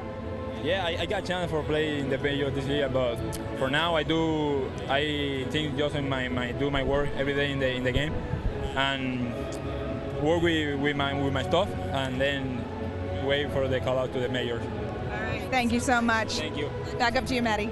Heidi, thanks. A pitching change for Team USA as right-hander Zach Davies takes over. And I believe, Jonathan Mail, correct me if I'm wrong, is this the first Oriole property player that we've seen on either side? It is the first Orioles prospect that we've seen. And Dan, I know you like a good changeup. This guy has it. He's got maybe the best changeup in the minor leagues. So I have a feeling we will probably see it at some point, if not this at-bat, then soon thereafter. You know, not a very big guy, 6 foot, 150 pounds, but you touched on it. Will top out in the mid to upper 90s, but his changeup right now is a big league level changeup, and it's so good he can throw it back to back to back. He can throw it 3-4 consecutive pitches in a row, and that will be the pitch that gets him up to Baltimore into the big leagues. Raul Mondesi Jr., the batter, with runners at first and second and 2 away. And I think Zach Davies and Carl Edwards Jr. combined weigh 1 Aaron Judge. It's close. Off the end of the bat, cue shot for Schaefer. Gets it over there too late. And that loads the bases with 2 gone. Richie Schaefer taking his own time there. And certainly you can't expect all these guys to have a complete read and scouting report on who's running the bases. But that double clutch cost him the out. And once he double pumped in the glove, and credit to Raul Mondesi here. You're down 10-1. I know it's, you know, only his second at bat, but he was busting it down the line right from the get-go. Here's Yorman Rodriguez now. Rodriguez 0 for 3.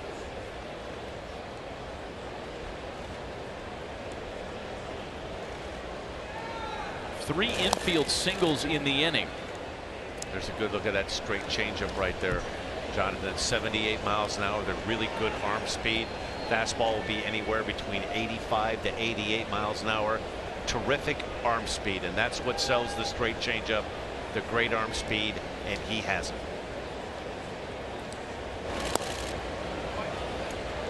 Two balls and a strike. And I think the question with Zach Davies is, because that fastball is fringe average at best, what role can he serve at the big league level? Is that changeup enough of a separator where he can get big league hitters out consistently? Pretty good fastball, back-to-back fastballs. One in at 90, that one away at 90 miles an hour. It almost leads you to think that the World team has a little bit of a scouting report. Hey, great straight changeup, because they haven't even offered at any of the fastballs. There's the changeup. Whoo, howdy, if you're waving at me. Swing and a miss as Zach Davies leaves him loaded in the 8th. Hey, 2015 is the year of speed, right? We have a Triple Crown winner in American Pharoah. How about Raul Mondesi? Can he get down to first base? How about this ball hitting the hole right here? Almost 22 miles an hour from the shortstop of the Kansas City Royals. Raul Mondesi making an impact in the 2015 Futures Game. You can see he smelled the base hit right there, and that up plus speed works for him on both sides of the ball. He's going to learn to steal bases more, and it makes him a very effective shortstop. He's playing second base right now, but he is a shortstop long term. StatCast powered by Amazon Web Services as Juan Gonzalez continues on the mound. Take a look at the scouting grades according to MLB.com on Raul Mondesi. An overall 55, and there's the speed quotient, a 70 runner on the scale of 20 to 80. Keep in mind, Billy Hamilton is an 80 runner. I guess if there was a 90, he'd be a 90 runner. And Mondesi is a 70 runner. He's still learning to use that pure speed on the bases consistently. On a hop. There's Mondesi. What a play. Hey, on cue, Raul Mondesi Jr. continues to show. I believe it was Orlando Arcia. It was Orlando Arcia. Yeah. Thank you. Mondesi, you must be a pretty darn good shortstop. If you get moved from shortstop to second base, thank you for cleaning me up. Right, if you're good enough to move Mondesi over to second, then you're pretty good shortstop. You saw from Orlando Arcia that just how good he is up. Wow, the how middle about as well. this? This is like Andrelton Simmons-like, Yeah. right? Wow. A terrific play. And Juan Gonzalez appreciates the support, and we'll see the final pitching change of the afternoon for the World Team. Luis Perdomo enters, and we'll be right back.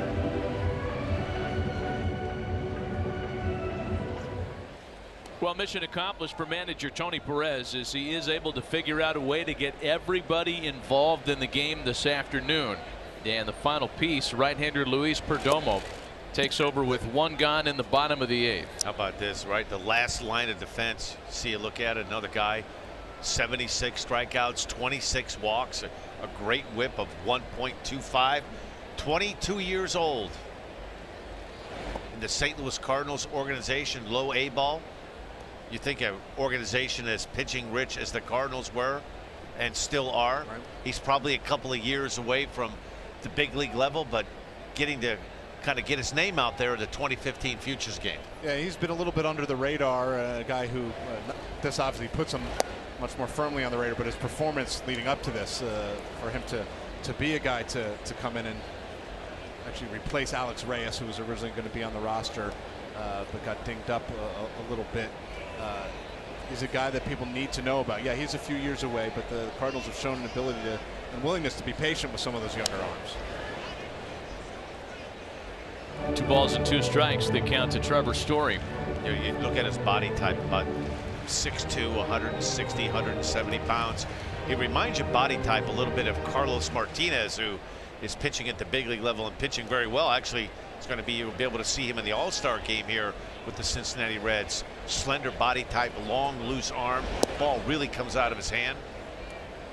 That breaking ball right there, if that was caught, might have been called strike 3, but another guy, we've seen just a boatload of really good young arms here today, Jonathan. The World Team every year has a staff full of electric arms, and Perdomo definitely fits that.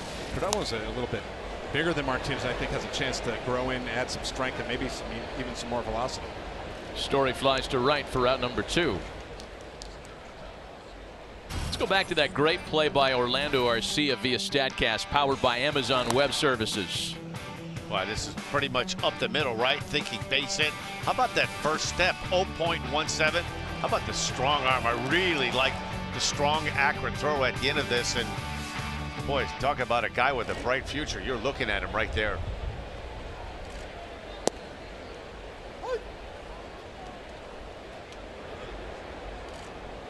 .68, 69 miles an hour while spinning over to first base. Plenty on that throw.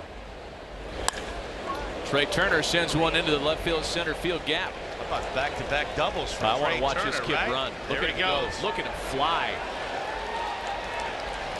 Without a play, he gets into third base. How about have a day, Trey Turner, the pride and joy of NC State University, the Wolfpack. RBI double in his first appearance and then a triple in the gap. Where'd you go to school, Dan? NC State. Really? The Wolfpack, that's right. I had no idea. Boy, Matty, you touched on it. We wanted it all afternoon. You and I wanted to get a chance to see this guy go, and look at him go here between first and second. Finds another gear and an easy triple. Yeah, but he didn't even look like he was in top gear. I was going to say that. I think what makes him so interesting is he's not a big guy. You think middle infield, the guy you see the legs churning, and there's almost an effortless flow to the way he runs. How about 6 triples so far in 2015 for Trey Turner? Take a look at the graphic. Runner 75 on an 80 scale. Doesn't get much better than that. Yeah. Saw why there. Kyle Farmer with a 1-1 count. You know, a lot of people have weighed in on that 3-team deal, and we talked about it. We showed viewers Joe Ross and Trey Turner going to the Nationals, and among those that have been very outspoken as to thinking the Nationals got the better end of it, former Nationals GM Jim Bowden who said on MLB Network Radio that he thinks that in 2 years we're going to look back on that deal and everybody will agree that it was not only a win but theft for the Washington Nationals. He feels that strongly about Trey Turner and Joe Ross. We shall see, as you said earlier. Yeah, we have to wait and see how those things play out. But if you look at the Nationals part, what they gave up, Steven Souza Jr. is a very good baseball player. Yes. He did not have an everyday role in Washington, so they gave up a 4th or 5th outfielder for a potential all-star caliber shortstop and a future member of the starting rotation. And the Padres, for their end, were very excited about getting Will Myers. And the Padres were in a win-now mode. Listen, they were the big team at the winter meetings, Matty, when we were covering the winter meetings on MLB Network in San Diego. You know, Matt Kemp, Will Myers, James Shields, they were aggressive. It was win now in 2015 for the Padres, who've had a very rough start. Of the first half has been very disappointing, and a lot of people think they may be the biggest disappointment of all 30 teams. A swing and a miss by Kyle Farmer. Luis Perdomo finishes the inning. We go to the 9th with Team USA on top 10-1. There he is, Trey Turner, right? Started the year in the Padres organization, finds himself now with the Washington Nationals. And can he run? 2 words, speed kills. Watch this ball drilled in the gap in left center, and here he goes. Takes off, and this guy can burn. Almost 12 seconds from first to third, 11.5. And Matty, I don't think he really put it in 5th gear. That was kind of cruise control for Trey Turner. Would agree. StatCast powered by Amazon Web Services. Trey Turner having a nice afternoon, a non-starter, but he has certainly opened some eyes here at the SiriusXM Futures Game. Chesler Cuthbert leads things off for the World Team. And Zach Davies gets him to bounce harmlessly to third for the first out. The World Team down to their final 2 tries today.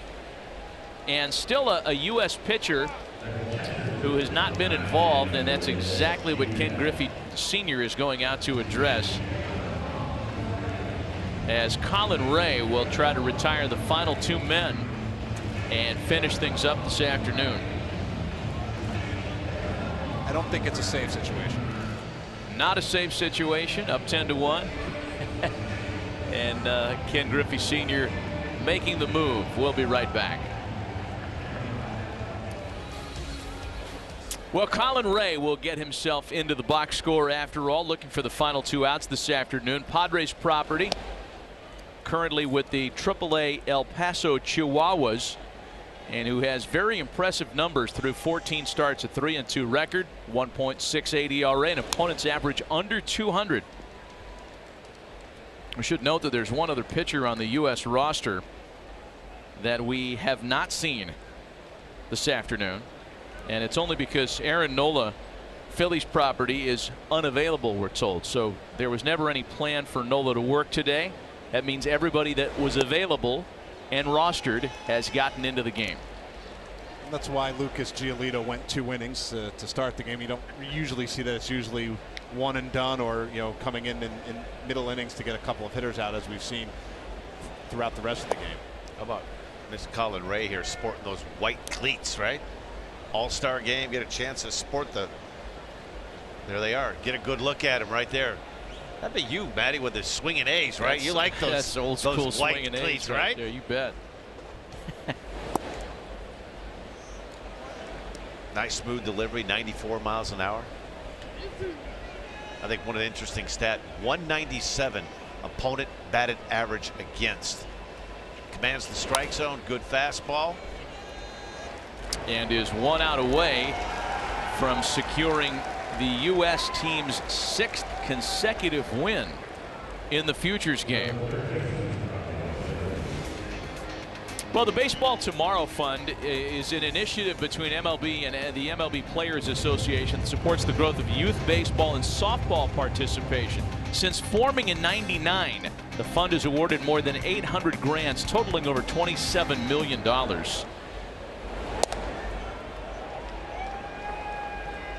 Rafael Devers is the last chance for the international team, and for more information on the Baseball Tomorrow Fund. You can go to www.baseballtomorrowfund.com.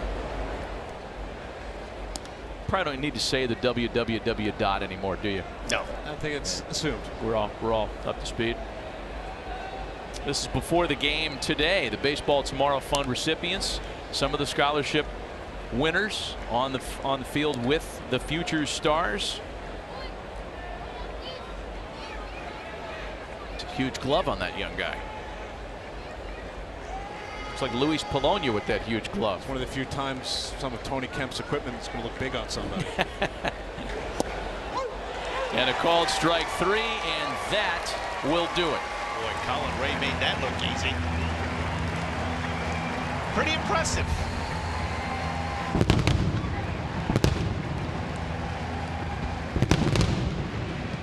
Well, give me a couple of players that stand out, because there's the matter of the Larry Doby Award, the game's most valuable player to be determined. Kyle Schwarber would certainly be a candidate.